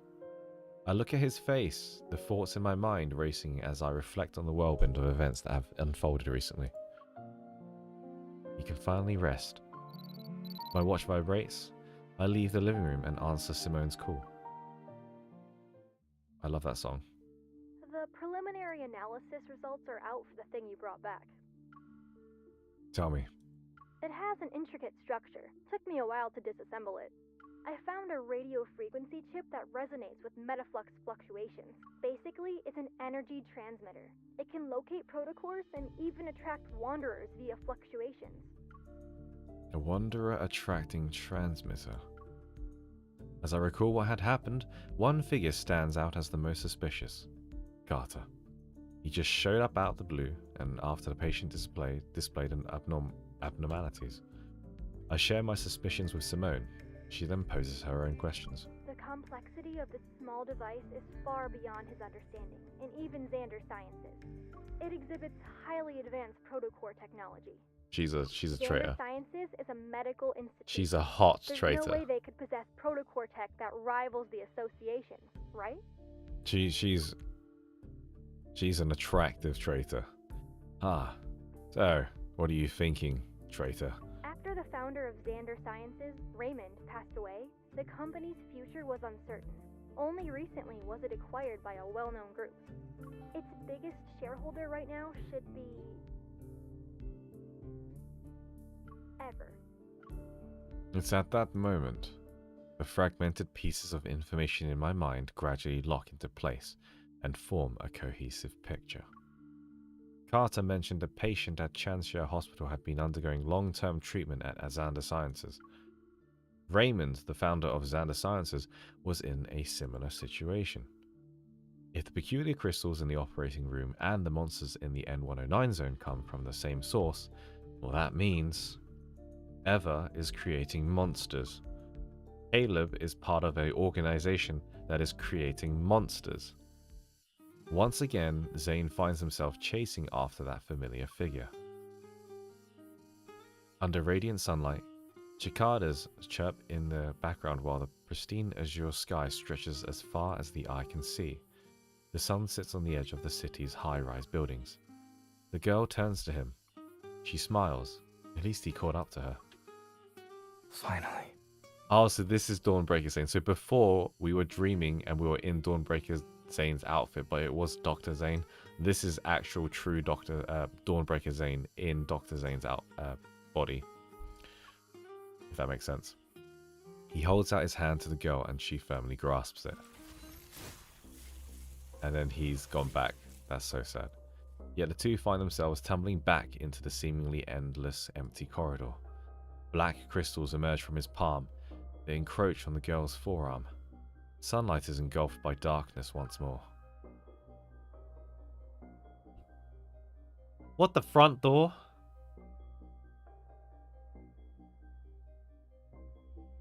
So he's still living in his nightmare. Oh, that was so good. I thoroughly enjoyed that after reading the anecdote. Damn, that was such a good chapter. It was freaking long. I've done a lot of reading, guys, today. Like, I've run out of energy, but I really enjoyed that. Oh, Zayne. Is there more? I was going to say, if there's more, holy mackerel. Oh, that was awesome. That was really sick. I learned so much more about Zayne. He's such a sweetie pie. I need to let Monty pee as well.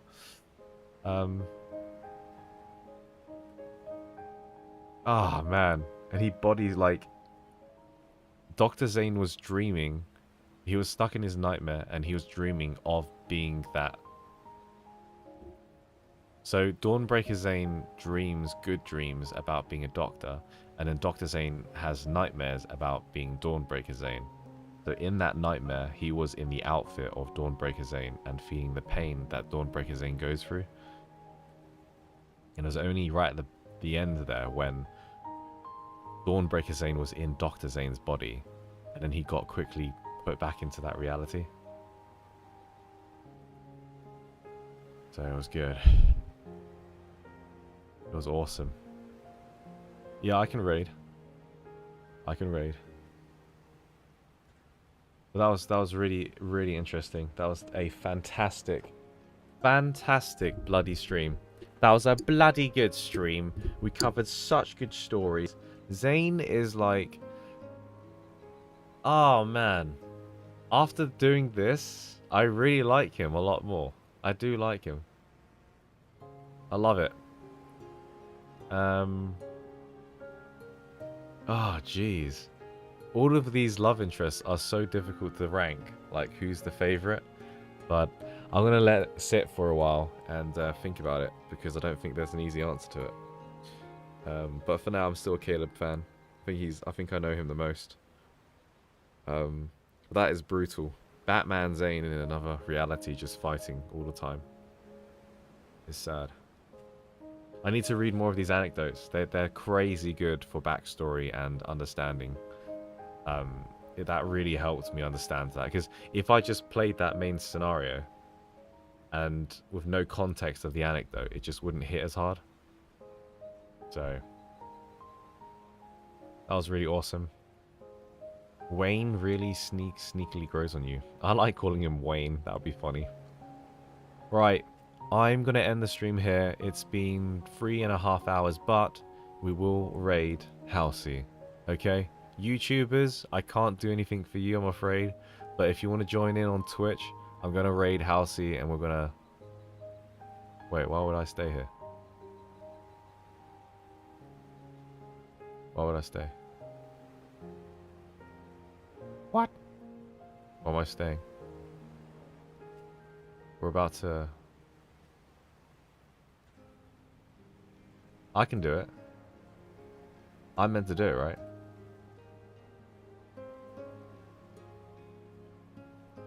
Oh, I gotta stay for it to work.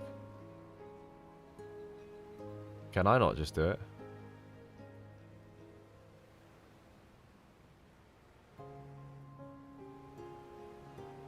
Can I not just do it?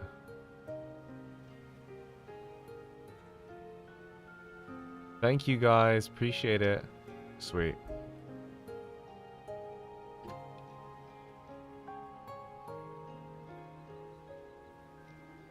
It's Halcyon Eyes, isn't it? Halcyon Eyes. Does that work?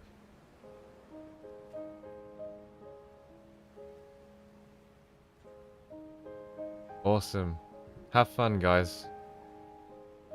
Have fun. See you in the next one. That work? You guys ready to go? We're gonna raid Halsey now, yeah?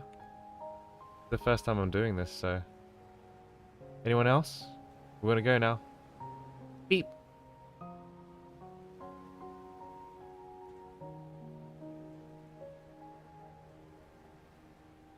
Oh my gosh, I'm gonna play this game.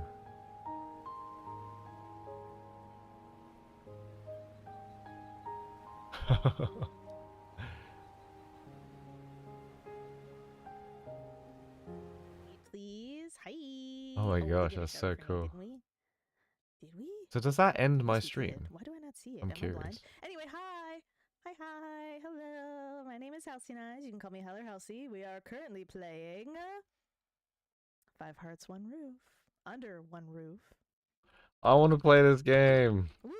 Hi. Hello. How's everybody doing? How was stream, Nate? How was stream? How was Love and Deep Space? Can I end the stream now then? Does that My work? husband's lore. You want to play this Can I game? end It's the stream really now good then? so far. I'm Guess so. trying to like See you later, aim- guys. I'm trying to Bye.